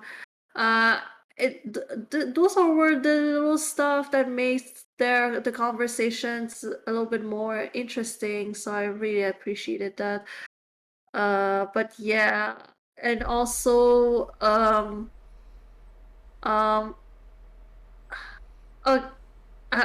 don't know what I was gonna say, but yeah, those are my thoughts. Yeah, thank you, Tina, for your thoughts. And I agree with you. I think that Frank and Joe were decent phone friends. It's funny because Her Interactive did something very interesting with their phone friends. In past Nancy Drew games, the phone friends were more like just cameos of Nancy Drew characters from the books, and then they were also like the in-game hint system. But then in the new version of the Her Interactive Nancy Drew games, the more modern games that we're playing, like Labyrinth Lies, they have the hint system built into the user interface. So Her Interactive had to come up with more creative ways to incorporate phone friends, not just as cameos anymore, but as characters of their own. And what are ways they had to do this? Well, by calling them to get information, calling them to get puzzles solved, calling them to get books. I think Nancy has to call Frank and Joe to get something shipped to the museum, which, by the way, I didn't know same-day shipping worked from the United States to Greece in a matter of minutes. Amazon's really on their game. But yeah, so it's cool to see how phone call characters like Frank and Joe Hardy, and even Melina, I guess going back to her too, how Interactive ended up incorporating them into the storyline. Tina, like you were saying with Frank and Joe, how they were digging information on all these different characters, especially like Thanos and his backstory, or like when they were trying to look up like Gregor's backstory and those critics that information, that list that he had. So I mean, I think it's great that that we have these phone call friends, but I think my only critique with that whole situation with Frank and Joe Hardy is that for me, I sometimes feel like Her Interactive included Frank and Joe Hardy just for the sake of including iconic characters. I feel like this could have easily have been Bess and George. It could have easily have been a past Nancy Drew character like Hotchkiss or whoever else. What made it Frank and Joe specifically? It could have been replaced with any other phone call friend, and I think it would have been the same. I think my only critique here is just kind of like interweaving more backstory, and maybe doing something more effective with those characters that makes it Frank and Joe specific. But overall, I mean, I do like the characters for Frank and Joe as phone friends, but I think they could have done a little bit more. Maybe incorporated some of Frank and Joe's like expertise on something. But go ahead, what were you gonna say? Well, I will disagree with you on the fact on why it should be. I think it fits that it would be Frank and Joe because they are part of the network. Well, it used to be ATAC. Yeah, ATAC. ATAC. But now it's like the network, or lame, I know, right? But yeah, now they are part of the network and they have these resources to do background checks on people. With Thanos. Yeah, so all like researches that like, it's not available to the public, really. So they've managed to find information about Thanos, like they or do some And Grigor. background checks on Grigor, on everybody. By the way, they did background checks on everybody. Information probably you can find in the public. So more effective than Bess and George on that front. And also I get I they have they are very effective at selling books to like they said that book really fast. I don't know. And maybe they use the network resources to send that book like speedy They just, express yeah, priority. exactly. Just skyrocketed that book. Just shot it from a cannon. Just like. About vases, you know. So I will I will say this: they it's fitting that they are here because they have the network at their fingertips. That is a very, Yeah. very great point to make, and I that's what- completely forgot yeah. about that. All right, Guava, I will say- you've been like jumping at your seat. You're like, let me talk. Guava, tell us your thoughts on Frank and Joe Hardy. Guava, tell us. So basically, yeah, that's what you guys said. No, yeah, I will say I feel like it's almost like they just bought the Vases book from Niobe and then had her like put it in the mailbox so you can like get it because Niobe was giving you all these books anyway. But but for like their connection to the network and that I think I think that's why it had to be Joe and Hardy. In general, I think the phone call friends. I was gonna ask you actually. I didn't. I noticed that in this game they were necessary to call for different puzzles and story progression, which I hadn't really seen that much in like the other games I've played. So knowing that it's a new thing because of the hint system, that makes a lot more sense. Uh, they definitely, it definitely affected some of the pacing because sometimes the hints would say, "Oh, you have to give them a call," and so you give them a call and they have nothing to say, and you're like, "Well, great." But other than that, I do like. So other than a few pacing problems, I like that integration of like the phone characters. Even though it took me a while to realize that's what I had to do. Yeah, absolutely. Great points, and yeah, it was very frustrating sometimes when Nancy Drew games do that, where it's like call this person, and then there's like hi, and then the only response is bye, until some other event triggers the conversation. Yeah. So now that we've covered all of the characters, we're gonna go ahead and do the same thing we did last time for the rating system. So. Tina and Guava, I sent you both the rating system on the chat. So I'm going to go ahead and start with my rating for the characters. Out of 1 to 4 star system, I would rate the characters a secondo course, a secondo piatto. That would be equivalent to like a chicken or meat dish in an Italian restaurant. So that would be 3 stars out of 4. I loved all these characters. I think they were fantastic. They looked beautiful aesthetically. They were all suspicious in their own way, and they all had equally amount of reason to be culprits, and it turns out they kind of all were. I liked the way that Her Interactive wrote them in, and how Tina and Guava were saying each of their characteristics kind of also played into their parts in the play. So it's just a very creative way of telling a story. My favorite character of all the characters, all the suspects, would probably have to be Thanos, because, you know, I'm a Thanos stan over here. But that's pretty much my opinion. Tina, let's start with you. What is your overall rating of the characters on the rating system that we use here at Italian Gamer Joe channel? I would give it the secondo piatto.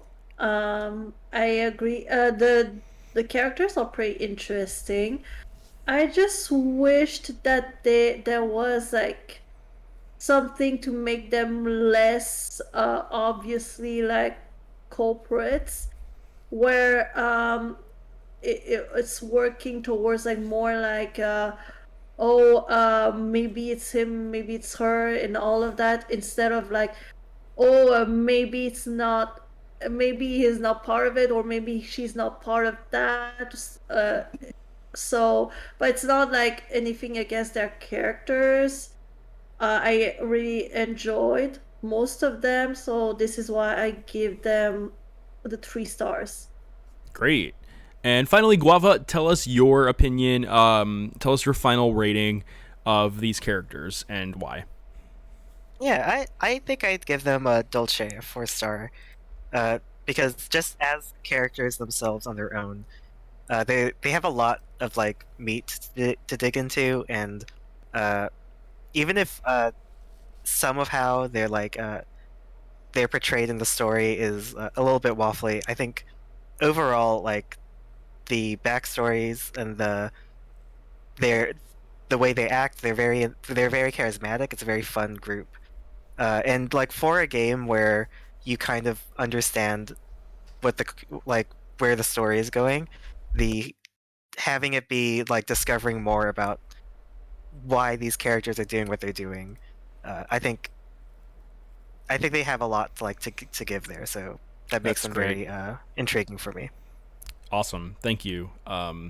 All right, well now that we've finished up the character portion of the show, we're gonna take a short break, and when we come back, we're gonna talk about the puzzles and gameplay. So please stay tuned. Feel free to take a break yourself, amazing listeners. And when we come back, we are going to talk about the puzzles and gameplay. Stay tuned for danger. Just kidding. Stay tuned.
Welcome back, everybody, to the Italian Gamer Joe podcast.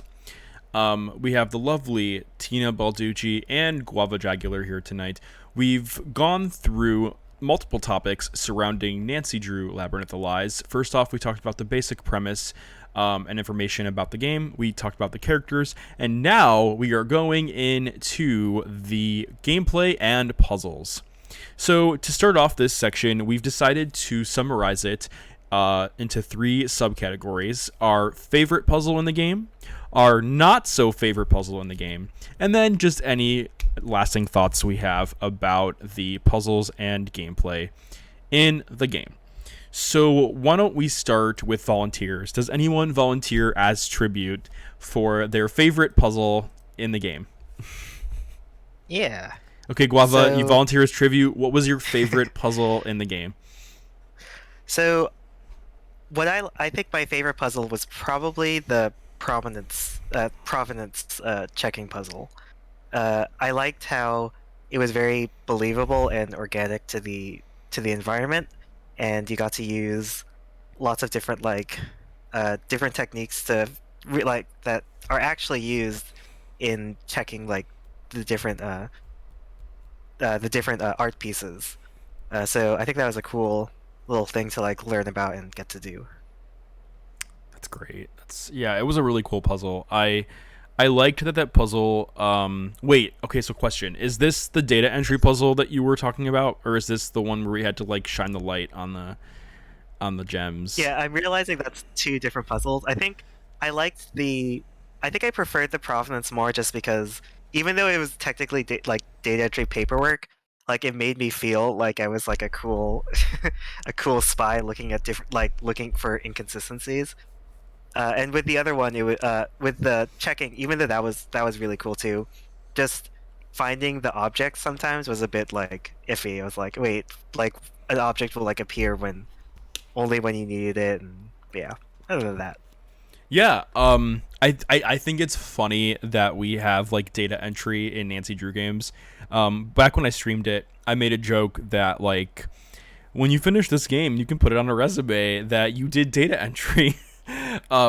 But yeah, no, I think it's cool that Her Interactive incorporated form fill outs for a game like this and taking pictures of it, and yeah, having to upload your those pictures on your phone. I think it was a really cute puzzle. It could be a little tedious at times, trying to find everything, but I do think it was really cute, the way they set it up. Yeah. So, Tina, what about you? What was your favorite puzzle in Labyrinth of Lies? It's really hard. Well, this game is I said this before. I'll say this again. This game is probably in my top 10. Even though I haven't said some really positive stuff until now, but where it shines for me is the puzzles. I love 99% of the puzzles in this game. There's only one that I hate, but it's gonna be really rough for me to choose because I love most of them. This is why I love this game so much. I will say that my very favorite one is the ones with the tokens on the stone, the ones with the famous Greeks, Oh yeah. with the colors and the symbols. It combines several aspects. There is the learning aspects where you have to open a book, the famous Greek books, and read about these different famous Greek people, historical people, their professions. So you have to learn. It's educational. So you learn about them and you identify their profession, and from there you also have to learn their the letter, but in this case it's pretty easy because there's also the color, so it helps, and the token. So it's so this person is a doctor, so this gotta be the catechist, the symbol and all of that. And it also brings in the fact the aspect of like logic. So you have to place these tokens at the right spot, but it can only move a certain way. You can only have them this like this if they are paired like this, that. So you have to move them around. So I really love that it combines the educational aspect and the logic aspect in order to solve the puzzle. Yeah, absolutely. It was a very multi-tiered puzzle that I could imagine had a lot of thought put into it. I mean, it was very, very multi-tier. Yeah, fantastic. So as far as my favorite puzzle in the game, I went with the finale puzzle that involved the colored gems puzzle in the lava room. This puzzle happens when Nancy needs to find pieces to put into the puzzle to first of all to even start it. So she grabs the Persephone pomegranate seeds, and then that becomes the one of the pieces for the puzzle. So one of the reasons why I liked that puzzle is because one of my favorite puzzles of all time in the Nancy Drew game series is Shadow at the Water's Edge's Picross puzzles. I love like art. I love like the visual art puzzles like that, and I feel like that specific puzzle was a lot of fun because it reminds me a lot of like Picross. It reminds me a lot of like nanograms, and it took a while to solve it, but it was one of those puzzles that wasn't timed, so like Nancy didn't die or anything like that, and it was one of those things where it was just yeah, I don't know, I loved being able to like try to solve it using a certain set of rules that were given to you from the start, so you didn't have to like do any backtracking, and I really enjoyed just how much was involved with it. So yeah, that was my favorite. Oh, sorry, go ahead. Yeah, I also like, there's just like it's a cute story connection to the myth of Persephone that you use like the pomegranate to escape Hades rather than being trapped by it. So Yeah, that was really smart. That was really Yeah. smart. So now we're going to go into our least favorite puzzles. Would anyone like to volunteer for the least favorite puzzle they had in the game? I know what my least favorite is. It's actually the only puzzle that I would eliminate because it's so stupid. Yeah, I know what you're gonna say too, and I also agree with you. So Okay, we say it together. In Yeah. 3, 2, 1. The reboot the Wi-Fi. The Wi-Fi. Like, it's like just at the end, like right before the ending, where you have to like reboot you have the router, you have to fully recharge the Wi-Fi in order to use the lift to go up and to the finale. It's stupid. Okay, so I've seen this puzzle before, and I've always hated it. I hate that it's in here, but somehow this one is worse. So I once, not the last stream, that is recent, another time where I was doing the game, and I made it my mission to not use the walkthrough, to not use any hint system, just go through it like just blind, and I failed just because of this one puzzle. I couldn't figure out which ones to press. I was so like enraged that I had to break my rule to look up the solution for that one. It doesn't make it like there's no logic. It's just like trying to find like which spot like or like makes the beeps like the most beeps, the most charging. It's stupid. I hate it.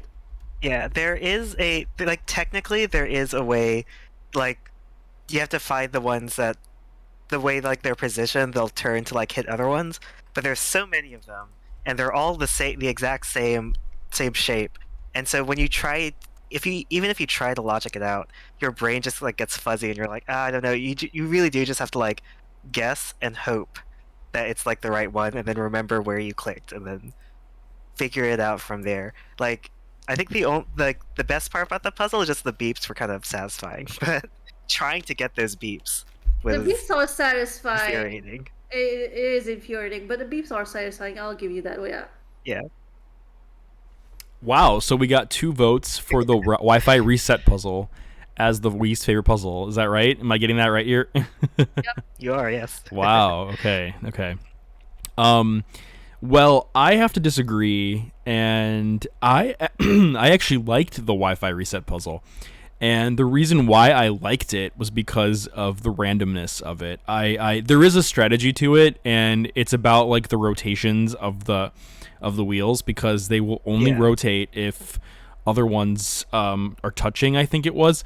So there is a strategy to it. I mean, but I mean, at the same time though, my solution ended up just being randomness, like just happening to click the right ones in the right sequence. But I don't know what it was about it that I liked about it so much. I think it was just it evoked like the same emotions that you might get like from casino games where you win, like the bleeps and bloops, and like the watching the meter go up really fast and skyrocket. Like I don't know. I really liked the aesthetic of the puzzle. I agree with both of your points though on maybe the puzzle could have been done better. I think what could have made the puzzle better is if they started off, if instead of just one giant board, they could have maybe done like a small board, and then increase the size of the board to make the puzzle more complicated. But Or maybe because I think it is technically the last puzzle that you do. it is. It's one of the last. Yeah, I think if it wasn't the last puzzle, then I would have been okay with it. Like if the pomegranate puzzle was actually the last one. Because you even find the Wi-Fi before you go into the thing, but I don't remember being able to like click it. I remember seeing it and going, "Oh, can I click that?" And I don't think I could. So maybe if you could, and I just did it in the wrong order, it would have been better. Yeah. No. Absolutely. Yeah, but you would think that the pomegranate, the seeds puzzle would be like the grand finale. Yeah. Puzzle, but no, it's just this stupid router. And also, yeah, they made it way too big. Like, and at this point, my brain is like, I don't have the energy to guess which one to press. There's too many of them to keep track. I like being able to logically predict, like, and be able to see beforehand, okay, if I do this, it'll do this, and that. Which is the token puzzle. I'm able to see beforehand, and then I make all my moves. This one, no. Yeah. Reboot is just. It was almost nonsensical. Like a lot of it almost like kind of like relied on almost like randomness and luck. And yeah, You were right though that it is very enjoyable, like hearing the noises and like watching it charge up. Yeah. Yeah, if you get it right, yeah. I almost would have preferred if they would have done the puzzle that's present in the Deadly Device and Silent Spy, where you see little dots like travel across and then they explode. In those games, but I mean, yeah, this was fine too. I mean, but I can understand why you both didn't like it, and they're great points why. It was definitely not, and especially after solving the pomegranate puzzle, like to have that puzzle happen, it was such a like you thought you were done, and then bam, you have this, and it's like great. I wish they would have just. Honestly, I wish they would have made it so that. Like maybe like I wish they would have done like a tongue-in-cheek or like a parody moment where resetting the Wi-Fi maybe involved like finding a router and like plugging it in and plugging it out, like, and just having it be like one of the easiest puzzles in the game. I would have loved that, but yeah, I agree with your points. So my least favorite puzzle in the game was actually Tina's favorite puzzle in the game. And I'm not doing this. I'm not doing this. I'm not doing this to be dramatic. Am I the drama? No. I actually did not like the that slider puzzle. And and like I'm gonna start off by saying that I do enjoy slider puzzles. I do. For example, the puzzle in Curse of Blackmore Manor, where you have like Jane's poem, and then you have to use the slider puzzle to solve it to open up to get the key. Like, I liked how it was like a double layered puzzle, because you had to figure out like the order of the symbols and line them up against the rainbow. In this puzzle specifically, I was confused by the color setup. I was confused by the matching of the symbols to their authors, and I was confused about the movement of where they go. And I think if I would have spent more time like planning it out and reading between the lines and like looking at the rules, it would have been easier for me. I think my biggest flaw there was not spending enough time with it, and probably taking the time to read it more and read the rules more, because there were parts of that puzzle where I'm like, why can't I move this piece here if I can clearly move this piece here? Like, what's stopping Nancy from just sliding this little token into this spot? And that was my biggest like gripe with that puzzle, that some of those rules, I think, to me weren't laid out, but that also could have been because I maybe did not spend enough time, and I ended up just looking up the solution. Yeah, I think the movement of that puzzle is very strict, and yeah, because it tells you like how you can move it, but it is very like confusing trying to like get that through your head to like to where it makes sense. But but I do also think that the way Tina describes it, it is nice how puzzling, like it's kind of cool how like puzzling that is, and like Yeah. once you do have all the information, then it's like it can click.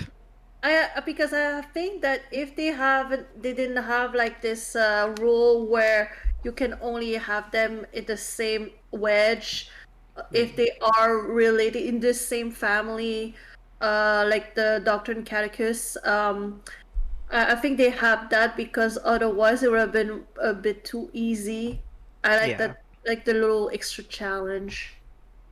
Absolutely. I kind of wish they would have included it only in Senior Detective, but that's just me, like, I'm actually curious to know what the Senior Detective version of that puzzle is like. But I think it's great that we all have our own like favorites and not so favorites of these games puzzles, and it's cool to hear what we prefer and what we don't. Tina, I want to go back to you for a second. Do you have any honorable mentions or any opinions on other puzzles in the game? Feel free to use this as a grounds for any puzzles that you want to bring up, because I know that you really enjoyed a lot of the puzzles in this game, and I want you to take this time to talk about any of your favorite puzzles, any honorable mentions, anything you want to talk about as far as puzzles and gameplay in Labyrinth of Lies. So feel free to, just anything you want to talk about as far as puzzles go and gameplay.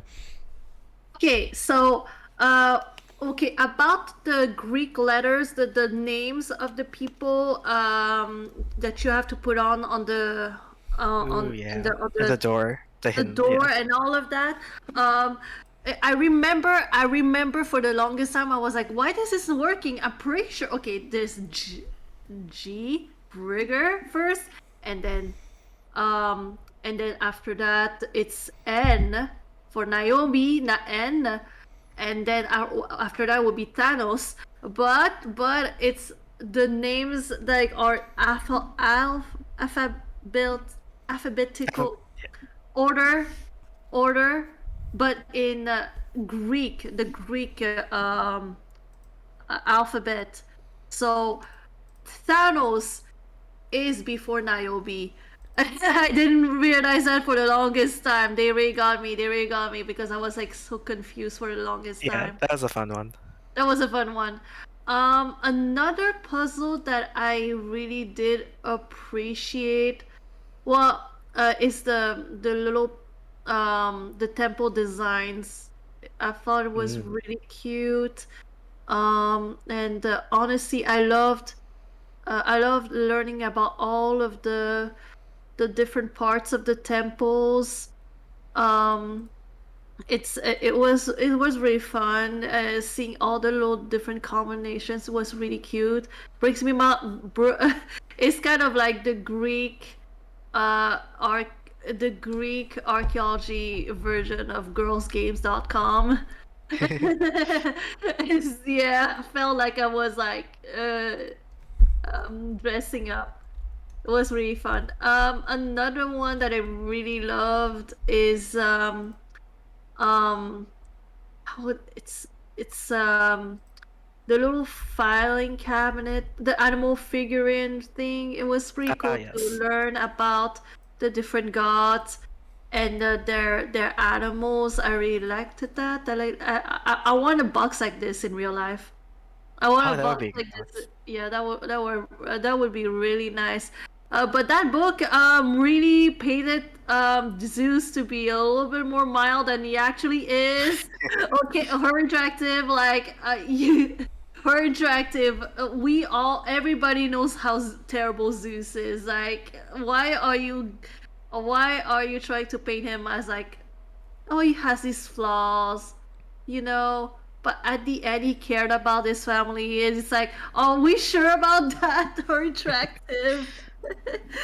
But yeah, those are some of the puzzles that caught my attention. Um, Yeah. another one that I don't know if they did it on purpose. I don't know if they did it on purpose or if they realized what they were doing or not. But the vase with the holes in it, like you were supposed to take the The water water with the puzzle. vase. Yeah. Yeah, but you had to cover the holes. I don't know if they did it on purpose or not, because um in back in the day, how they would measure time, they used these vases. Uh, they use these vases with the holes in it in order to measure how much time. It's like what is the word for it? It's like the sand, Like an hourglass? A the sundial? A hourglass. No, sundial? it's Oh. their version. Yeah, but they had like it was their So with water hourglass. instead of sand. Yeah, and Oh. the vases with the holes, and they would like have these holes at the bottom of on the top and the bottom of the vase, and they would like pull out the little cork and let the water run out. That's really cool. Yeah, that is really really amazing. Yeah. Wow. That is Tina, it's so cool hearing it's so cool hearing your thoughts and your knowledge on Greek mythology and Greek history. It's amazing. Yeah. Um The only other puzzle I wanted to note was I like the weight puzzle for where you had to reweigh the weights, and I just like how it connected to like the theater weights to the museum and the different names of the buildings, so you can get the weights correct. I thought that was a fun I love mashup. that puzzle as well. Yeah. I had it on the first try. Okay, I don't know if you were there to see it, but like I would like read it, that identify which one it is, and I'll put the weights on it, like just to just as placeholders, like just put them on there, and at the last one I put the weights. I got them all right the first try. I didn't Yeah. have to move a single one of them. wow. Amazing, That is yeah. so cool, Tina. Great job. That's awesome. Yeah. Sometimes okay, so you know the part where after you solve that puzzle and you look for what's inside, the giant rod falls on Nancy and then knocks her out. Oh no, that's the other weight puzzle that I like less. Oh wait, am I Uh, thinking of the wrong weight puzzle? Yeah, so that's the one that's in the that's been in other games, but the one for the where like you break it intentionally to like get Oh, to get Xenia to that go, and then one, you have to the fix theater it. one. Got it. That's Yeah, the one you're yeah. talking. Got it. Okay. Sorry, wrong one. No, but also what you were saying with the other one, with the other puzzle, like very funny. It was where the giant rod just straight up knocks her out. Sometimes I Blade wonder first. what was that? Blade first, like falls on you. It's like wait. Yeah. Sometimes I was wondering if that was like one of the game over sequences for that puzzle, but instead they changed it around so that it would knock Nancy out, and that would be like the Persephone reveal. But I don't know. I always found it strange that, like, how would they have known that Nancy was there? I mean, I know Thanos is like always watching, but like, what if that failed? Like, what if Nancy like moved 2 feet to the right, the thing fell, and she didn't get knocked out? Like, but anyway, that's something for the culprit. That was so frustrating. I was like, Nancy, move, bitch. Move 2 feet or catch it. Like, put your arms up and catch it. Like, I don't know. Yeah. But one honorable mention puzzle that I want to bring up is not even a puzzle. It's more of an inventory item. I can't believe that in Labyrinth of Lies, I cannot believe this. Her Interactive gave us a 27-page script. A 27-page script that I did not read, except for the marker and puzzle and little like pen notation that they put in there. But I'm shocked that Her Interactive gave us a 27-page script to read to look for little clues and stuff to solve puzzles.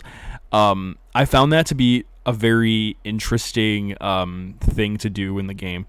That they made us like click and click and click and click through all of 27 pages. Like, I even made a joke on stream where I grabbed a stapled like sheet of paper and I'm like flipping it frantically. And like, imagine Nancy just flipping through like this, stapled sheet of paper like so much in real life. Like, and I just can't believe that they included that in the game. What are your thoughts on that? On taking around a 27-page script with you everywhere? That was just Act 1. Yeah. There was more acts. Oh no. And even like if you listen to the audios and Niobe was like, wait, what? There's more than that? Wait, hold on. What you mean? End of Act 1? So I was like, wait, what? Oh, are you kidding me? There's more. They only gave us Act 1. I was like, Xenia, okay, Xenia, you're here to like to steal artifacts. You're not actually putting on a real play like that's gonna take hours, right? And poor thieves. And I just there's also something we forgot to mention is the fact that Melina didn't like, she wanted us to sort the vases, but and also do the seating charts. So that requires the labels and that requires going on the computer. But that bitch didn't bother to tell us that until she wanted us to until she wanted us to do the what's it called, oh my gosh, Do you look at the password? It's for the checking if it's the provenance. Provenance. The provenance. So and Nancy's like, well, I don't know how to do provenance, and she's like, oh well, you can you'll know that it explains everything on the computer. You can find the password in the, you can open the file cabinet by doing the puzzle, the animals puzzles.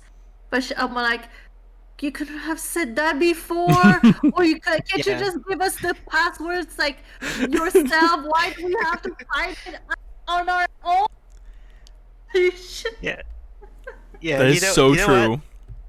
I think the worst puzzle is actually the, oh, here, just ask me for the password. Except I'm not going to tell it to you until I decide it's okay for you to tell you, like hours into the game. Definitely the worst puzzle. Yeah, that was rough. I don't know how many times I called Melina to ask her for that password. Yeah, it was bad. It was bad. And Tina, that's a great point. It is a great point. Yeah, there were some good puzzles in this game. I think sometimes I think the timeline of like when you get to those puzzles though was crucial, and I think that was a problem sometimes. I think maybe that needed to go back to the drawing board a little bit, or they needed to like do more QA for some of that, because yeah, I think that maybe Her Interactive didn't maybe I think they maybe needed to do more QA on when the player could approach those puzzles, because there were times where, like, for example, I got stuck on some of those scenes because I just didn't know what to do next. That is so true. But yeah, I really enjoyed the puzzles in this game. I think the puzzles were fantastic, and I think that it's really cool that there was so much Greek mythology involved. Tina, you brought this up all throughout the show. How much Greek mythology is necessary in order to solve these puzzles, to the point that Nancy is holding 300-page books like in her inventory just to look up more information about the Greek gods, and how there's multi-tiered puzzles, and how there's just so much that you can learn from this Nancy Drew game.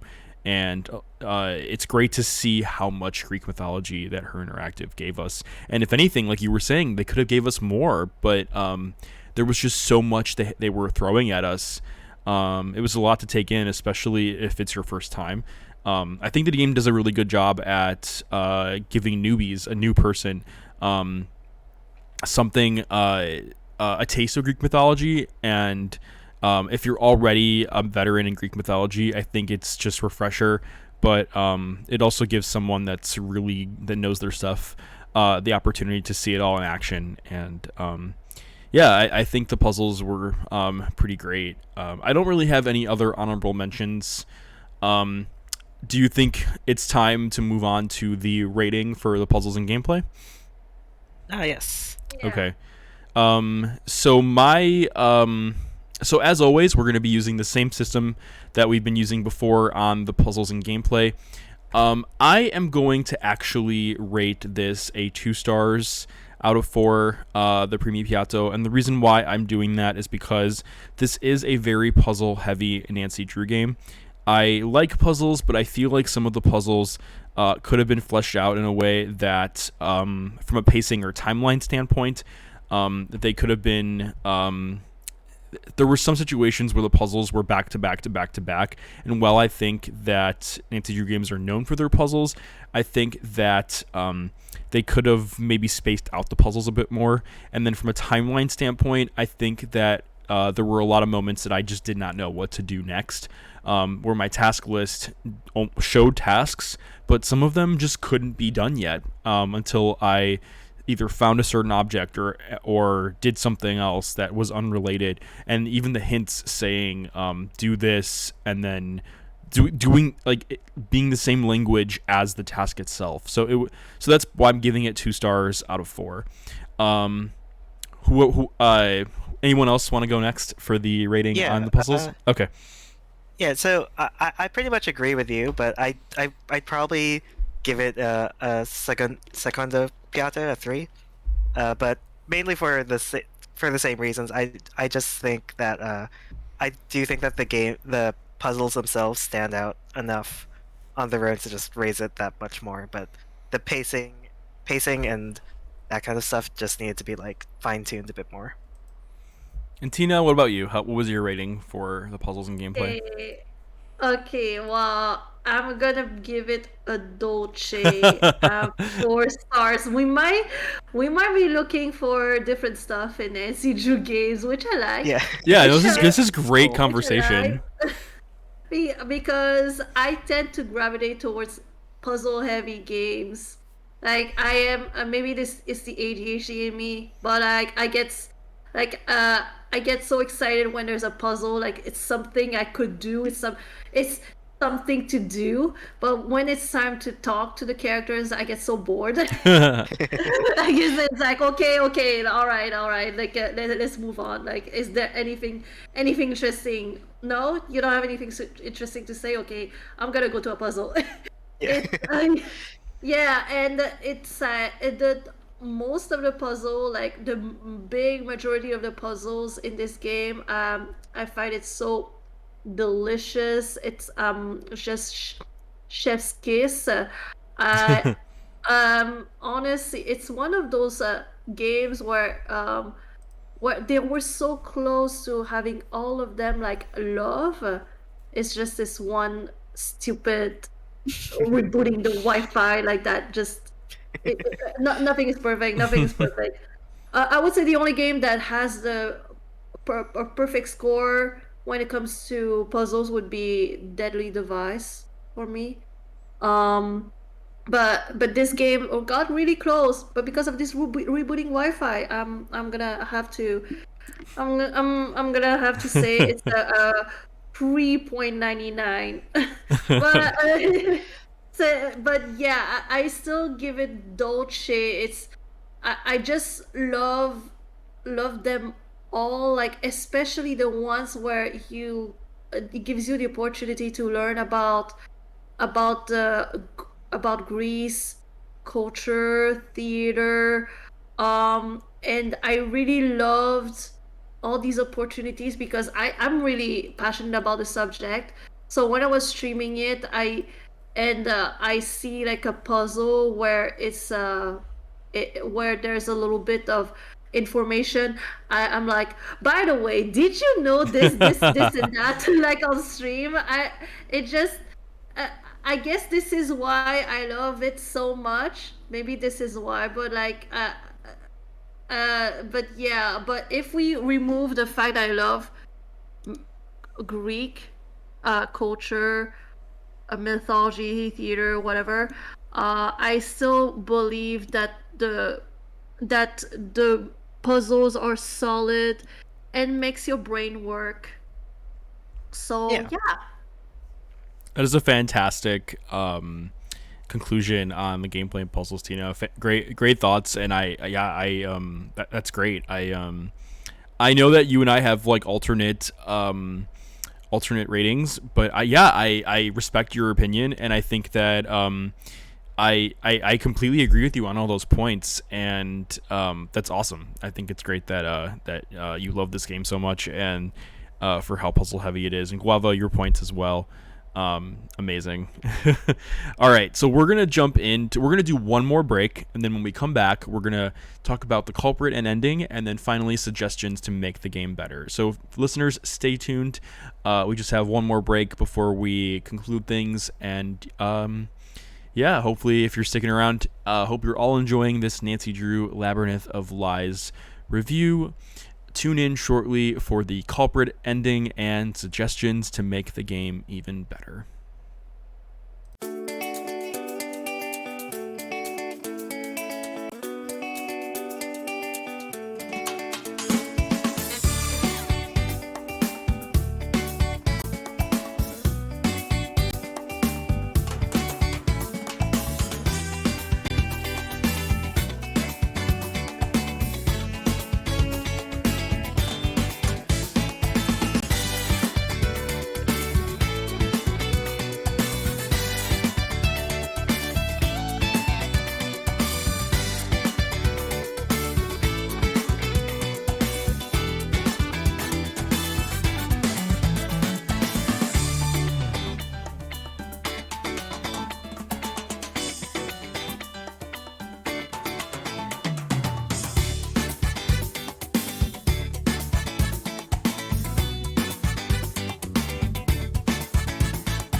Welcome back, everybody, to the Italian Gamer Joe podcast. We are reviewing Nancy Drew Labyrinth of Lies with the iconic Tina Balducci, amazing Nancy Drew adventure game streamer on Twitch, and our very own community member, friend, nemesis, just kidding, Guavajagular. Guava and Tina, thank you so much. We're going to jump right back in. And the next section, two sections, are going to be kind of combined into one. It's the culprit and ending, and then suggestions to make the game better. So we're going to start off with the culprit and ending. So I want to know your thoughts on how on the culprit and as far as the game's ending. I'm just curious to know what your thoughts on it. Would anyone like to volunteer as tribute to give their opinion? Guava or Tina, feel free to jump in. Got no takers? You go ahead. Just kidding. Okay. Yeah. So with the ending and the culprit, it is very much. It's essentially who you thought it would be. Like, of the four characters, it's like, yeah, these two are evil, and these two are probably like, are definitely a part of it, but probably like sympathetic. It turns out exactly how it is, but the way it happens is very fun. Like, we've talked about before, just how amazing like Xenia is, like in her full role, and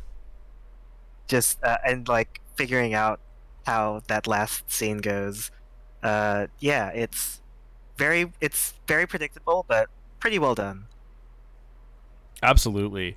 And as far as like the ending in particular, Guava, do you have any thoughts on the whole like knockout segment where Nancy just gets knocked out and then she kind of like wakes up, and then you see Xenia? Do you have any thoughts on any of that, or how that all went as far as like the cinematics and the puzzles and everything, or like the final confrontation? What are your thoughts on all that? Right. So I think even though they have like a giant security guard who can like knock you out whenever he wants, the fact that Nancy keeps getting foiled by tripping slightly onto the lift, or having like a pole randomly fall on her head, to be like, it's a little contrived a bit, especially when it didn't actually need to be. But once Xenia traps Nancy, and then Nancy has to like figure a way out of that room, I really like the intrigue of like going in between the walls and like finding the note, like seeing like the plans like going on, and like how she has to like get out. I thought that intrigue was really nice. The one thing that makes sense why they couldn't really show it's kind of like a lot to ask of her interactive, but the fact that you don't get to see any of the play, and like you interrupt the play, but you don't really see like what's going on. It just feels it feels like a shame of just like, oh man, like we didn't even get to see any of like the stages move up or anything. Like, you mean we can't see really 27 pages of a script that we've been reading the whole game? It What? doesn't have to be all of Act 1, but just some payoff on the play, I think, would have been nice. Yeah. Fantastic thoughts. And yeah. Tina, what about you? What are your thoughts on the culprit and the ending? I agree with Guava. I honestly, well, we saw from a mile away that it was all of them, because saw it from a mile away, but they still managed to make it so in a way that it was very like, oh damn, okay girl, you go girl. I really love how they showed Xenia like it felt somehow like a reveal, the way she was like presented on the throne. I really liked that ending, and how she had to escape the room while figuring out how their route and everything. So there's that. There's also there's this whole thing about like, but before that there was this whole thing about Thanos coming towards us, and we had to put on the code trap him. And in the cage he was growling. It was kind of goofy. Um, so yeah, it was really goofy. I still I still find it funny. Honestly, um, honestly though, uh, the highlight of this would be seeing the back of Nancy, like her back with her hair and everything. That I feel like this was enough of a payoff. It was enough of a payoff. Like, That's true. yeah, it would have been fun to see the play, but they show Nancy like her back at least. So I would say that they made history. They made history. We have never seen Nancy, like her body with her hair and everything like that. So yeah, so I will give them props for that. Very true. Yeah. That's a very good point because we never see Nancy's face ever. So seeing the back of her body and like her hair and everything, it was one of those moments where it's like, oh wow, it's been how many games? That's awesome. Well, that's a great. Those are great thoughts on the culprit ending. So my thoughts on the culprit ending were interesting. I thought the giant spear hitting Nancy in the face was very random. I mean, I don't know. I find it hard to believe that Nancy. How many games has Nancy almost been hit in the face or knocked out, or like? Even in this I game. mean, what was that? Even in this game with the boulder falling, Yeah, she that walked too. out of the way of that. So it's like, how many games has Nancy almost been killed or knocked out by a culprit, or just it's like you would think that she would like either that she would have the intuition at this point to just step 2 feet to the right or left. And in this situation, she just looks up at it and she's like, "Ooh, oh crap, this is coming closer to me." Oh, and then just knocked out cold. And it's like, how many games has this been? No, but like, but yeah, I mean, and don't get me wrong. Like detectives, like Nancy Drew, they make mistakes. Like it's. Maybe wasn't expecting it, but I mean, they literally had the thing like just falling and hitting her, and it's like, okay, and then they transition from that to like her getting shackled to the side of the throne.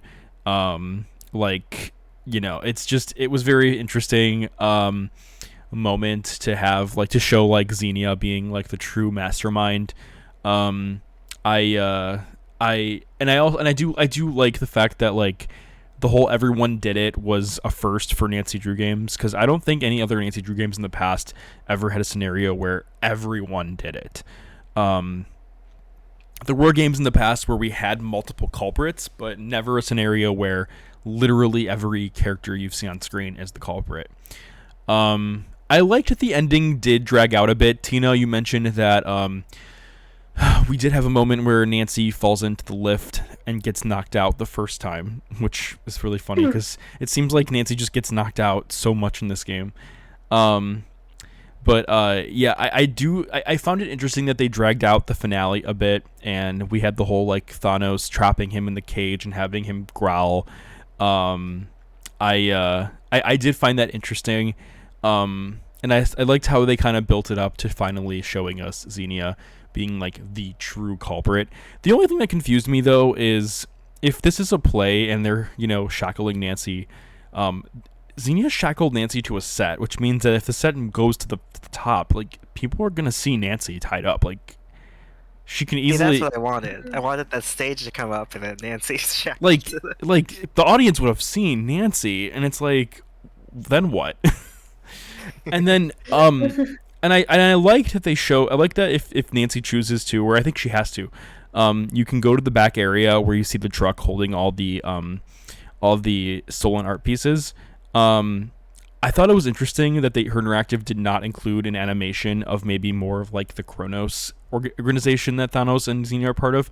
I think it would have been cool if her interactive did like some like henchmen like characters that you don't see their faces. Maybe they're like hooded up or something and they're like throwing artwork in a truck or something, like just something to like make it look more obvious that what's going on here. I thought that would have been interesting, but instead we just kind of have like this scenario where Nancy's just going back there and she's like, "Oh, it's the truck."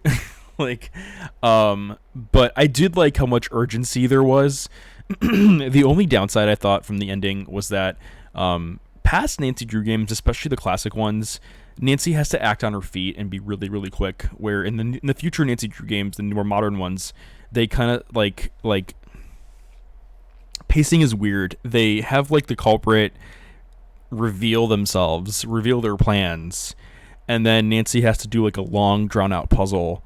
Where in past games it was like, let me throw this metal thing at a dolphin, which will knock the culprit out. Like, very quick thinking. So I feel like a lot of fans too maybe might struggle with this, where it's like, do we go with, where Interact is probably thinking, do we go with like the quick on the feet ending, or do we do the long drawn out ending? And I feel like they were trying to compromise here and give us a little bit of everything, but I liked this ending a lot. I liked that we finally got the chance to see Persephone's throne and all that. It was a beautiful scene. I mean, that entire environment is gorgeous, like just absolutely gorgeous. The throne and the clock-looking design of the white, like, circular thing, and just everything in that environment was just beautiful. And I don't know if it was real lava or real fire, but like the fact that Nancy can fall and die from the fire pyrotechnics was really funny. But yeah, overall, I did like the ending. I liked that we got to see like more of Gregor and Niobe and how Thanos escaped. I like how they kept that whole plot line open for a potential sequel with Thanos. But yeah, I don't know. How did you all feel about all of this as far as like you know, anything I mentioned? Oh, No, yeah. one thing that I thought about, something that would massively improve the game. Give Nancy a gun. Have Nancy bust a kneecap. There you go. Mystery solved. Yeah, there you go. Like, there you go. We solved the mystery. Oops, they're dead. Speaking of suggestions to make the game better, we're gonna merge the culprit ending with suggestions to make the game better, and I think we're gonna actually start with that. So, Tina, do you by any chance have any additional suggestions that on how this game could have been better? And if not, you can. Remove the puzzle, the Wi-Fi puzzle. That was a very intense puzzle. Yeah, remove that one, and yeah, Nancy comes out with a gun and she's like, just brandishes it. Everybody, put your hands in the air, bitch. Playtime is over. Now I'm the main character in this play. It's amazing. And then she starts to like she starts a monologue like in Greek tragedy. She starts a monologue about how she's gonna pop one in on them if they dare to move. That's amazing. And she follows them, like with the police. She follows them to prison. And she makes sure that they do not escape. Well, see, I was gonna shoot two birds with one gun, and say, have Thanos escape the prison, and then find Nancy. But instead of being evil, he goes, "You're in danger. Let me show you how to shoot this gun." So... That would have been a really interesting plot twist. Dear Diary. Dear Ned, I learned something new today. Yeah. I have a few suggestions on how this game could have been made better. I actually have only one, so should I yeah, go ahead. Tell us, Guava, tell us. Okay, so, I mean, I've talked about some of the suggestions that could have been made, like pacing and stuff, but the one thing is, there's the minigame with the pots, where you get to decorate your own pots. Yes. But the controls are very wonky, and you can only put a stamp in where there's a pot, so it's really hard to keep things like linear. So I just wanted to like fine-tune the controls so you can like accurately like put down all the designs. That's all I wanted. Yeah, you couldn't hold shift and like keep it straight. Yeah, exactly. My first suggestion to make the game better would have been adding food. And the reason why I say that is because Nancy Drew games, a lot of the new ones have food, and even the classic ones have food. I really wish Her Interactive would have picked maybe one or two staple Greek dishes. Whenever I go to a Greek restaurant, my favorite Greek dish to get is the Saganaki flaming cheese. Gosh, so good. Yeah, exactly. Like, or maybe pasticcio, which is Greek lasagna, or a seafood Greek dish that's fish related, or maybe like some pita bread with like a dip Nancy can dip it in with some olives, like they could have done literally anything. And especially because this is a theater troupe with it, which is a set. How easy or how hard would it have been if maybe in like Gregor's area they could have done like maybe a break area that had like a table with like Greek dishes, and Nancy could like go buffet style and just like put a dish on her plate or something and just eat it and be like, yum, like something like that. Calls like instead of Tommy from Boar's Pub, it's it would be okay. I don't know, Dukas. Dukas from I don't know, the market next door. He comes in and he brings the food. He could be dressed up like Zeus. I want some souvlaki. Can you bring some souvlaki? And he puts it on the table outside. You know, like a cart outside the museum, because like you always walk past that area, but there's nothing there. Put like a little food cart. Yeah, I agree with you, Tina. Like they could have done something else in the like outside the museum area to like, and like Her Interactive is known for putting food in Nancy Drew games, and I feel like they really missed out on that. And they added so much to the set, to the Greek underworld. They added so much to the museum. Would it really have been that much to do food? Like to just do one or two or three Greek tip food dishes, like something, but they didn't. And a food court, like a food truck, but like it's shorty. Oh, that would have been hilarious if they did that. Instead of Cajun food, it's Greek food. That would have been amazing. Like the traveling food truck.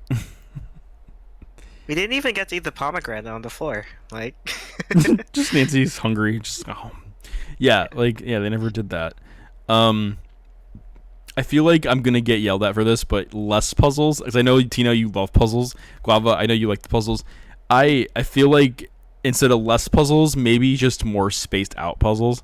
Another thing that this is more of like a generic suggestion, but if there's one thing I wish modern Nancy Drew games would do, it would be more like the dossier games when it comes to interrogation. Like have Nancy be like, "Oh, I was investigating the ... and then you pick like what to say, and then if you say the wrong thing, suspects could be like, "What?" Okay, like I appreciate what the dossier games do. I truly do, but I'm ADHD. Like I am so bad at paying attention. I would do so badly in interrogation. I mean, like, okay, I don't even remember your name. It's your own name. Like, I'm sorry.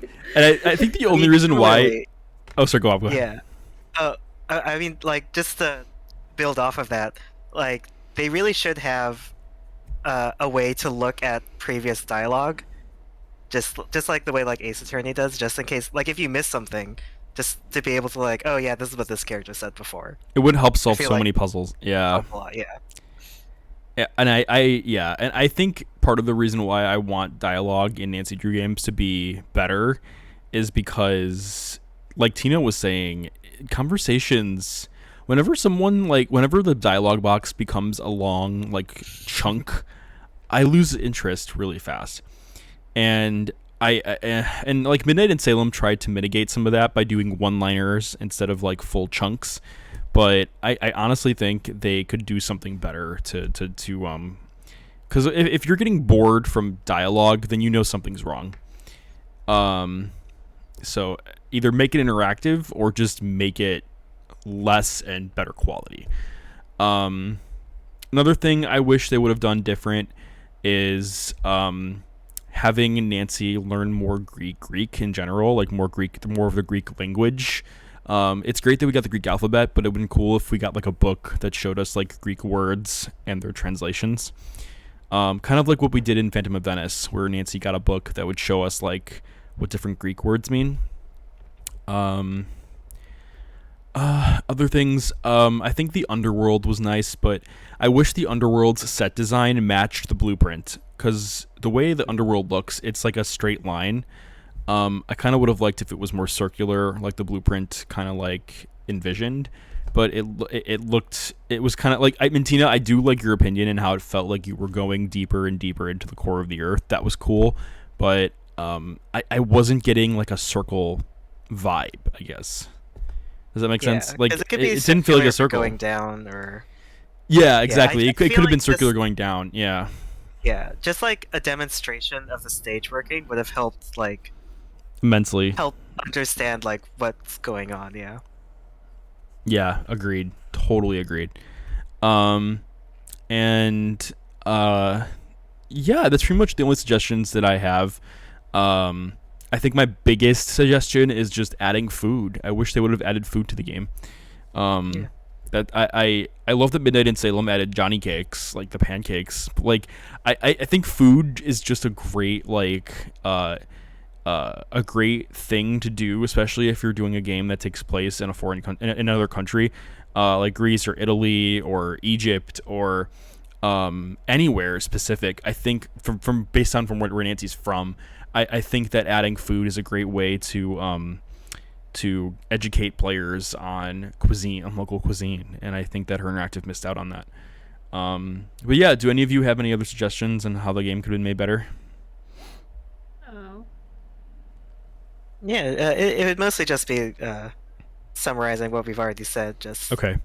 Well, in that case, we're going to move on to the conclusion. So the conclusion portion of the show is where you give any last thoughts you want to give on Labyrinth of Lies, and we'll go ahead and talk about our final rating. So do any of you want to go first for the conclusion? It's like I said, it's just your final thoughts and your final rating of the game.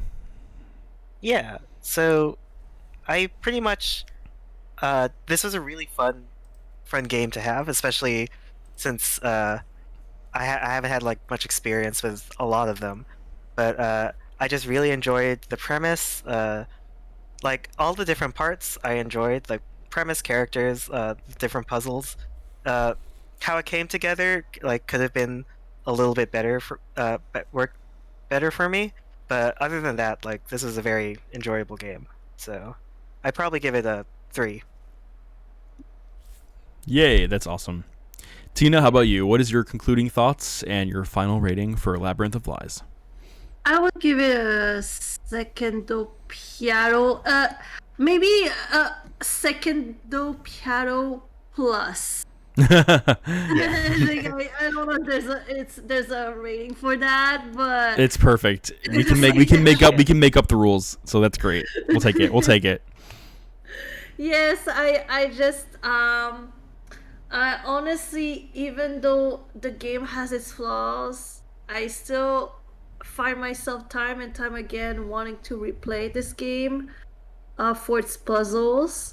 And I think this is the most important aspect, be like wanting to replay the game again and again. So in that aspect, they did their job where they made it replayable for at least for me, which is why I give it like a secondo piano plus. Awesome. That's fantastic.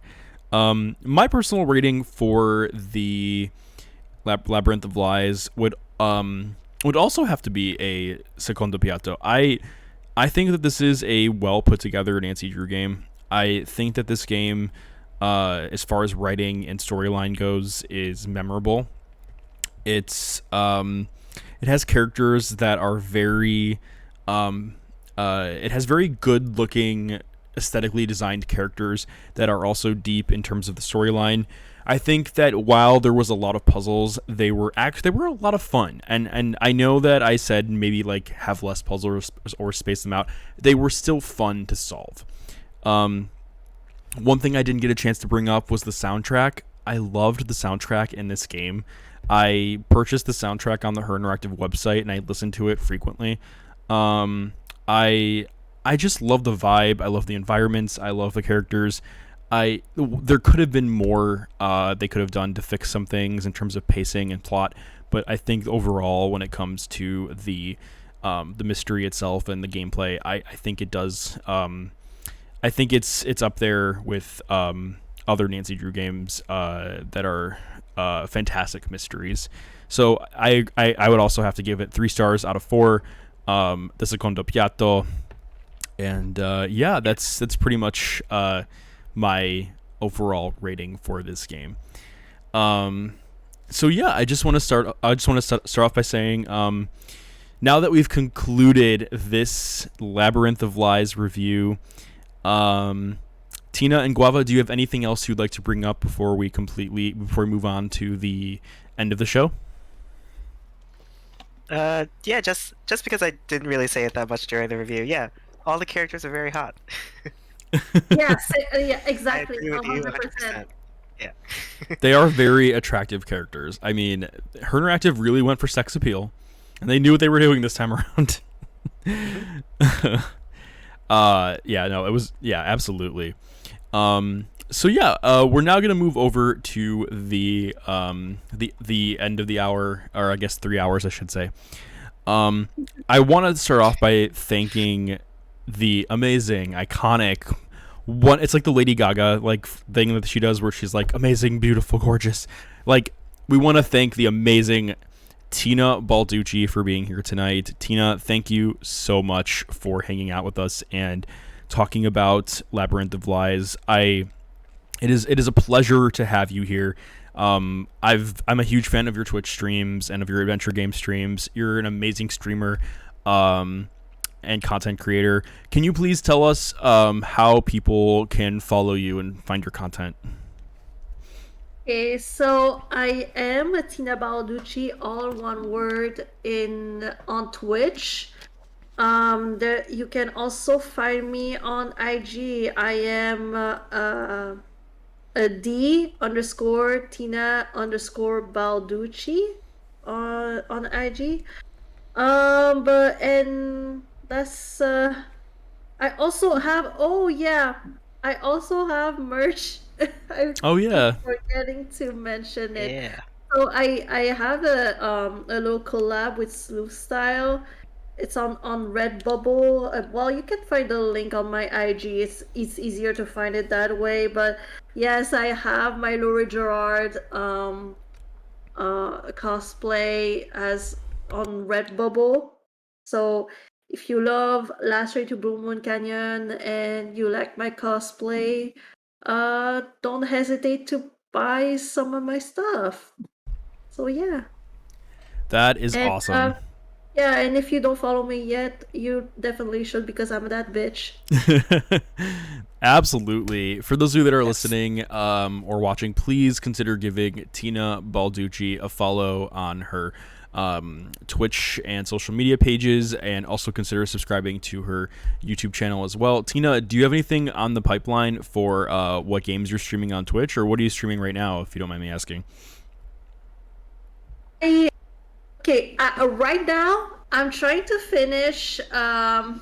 Basically, I'm trying to finish the games I started, which is I have Sherlock Holmes Chapter 1. Oh, nice. I'm trying to finish for the longest time.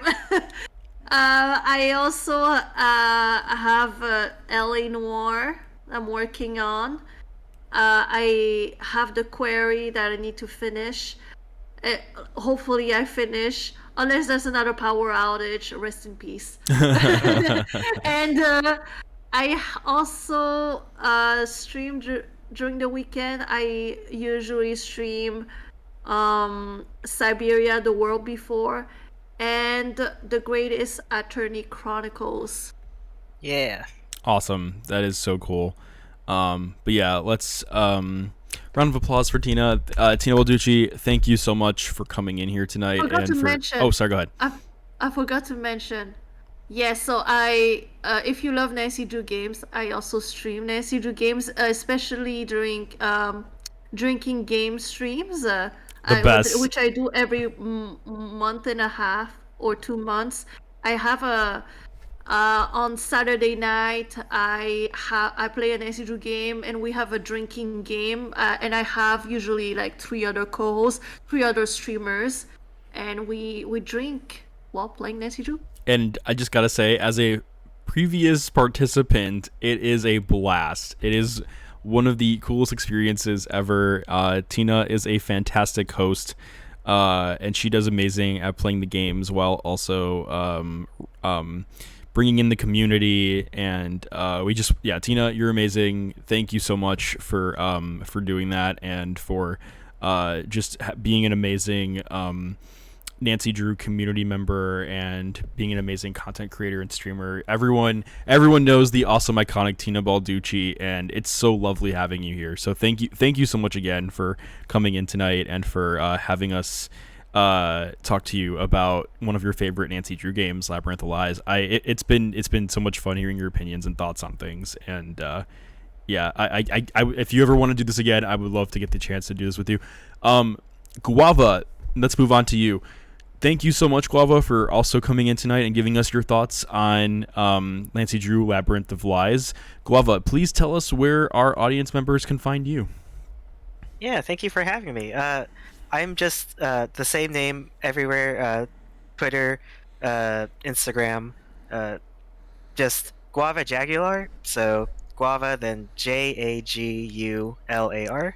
And I do make animations on Achievement Hunter's YouTube website, and I also do commissions that you can also find on my website, which is the same name, Guavajagular. Damn, you make animations for Achievement Hunter. Damn, okay. That's coin.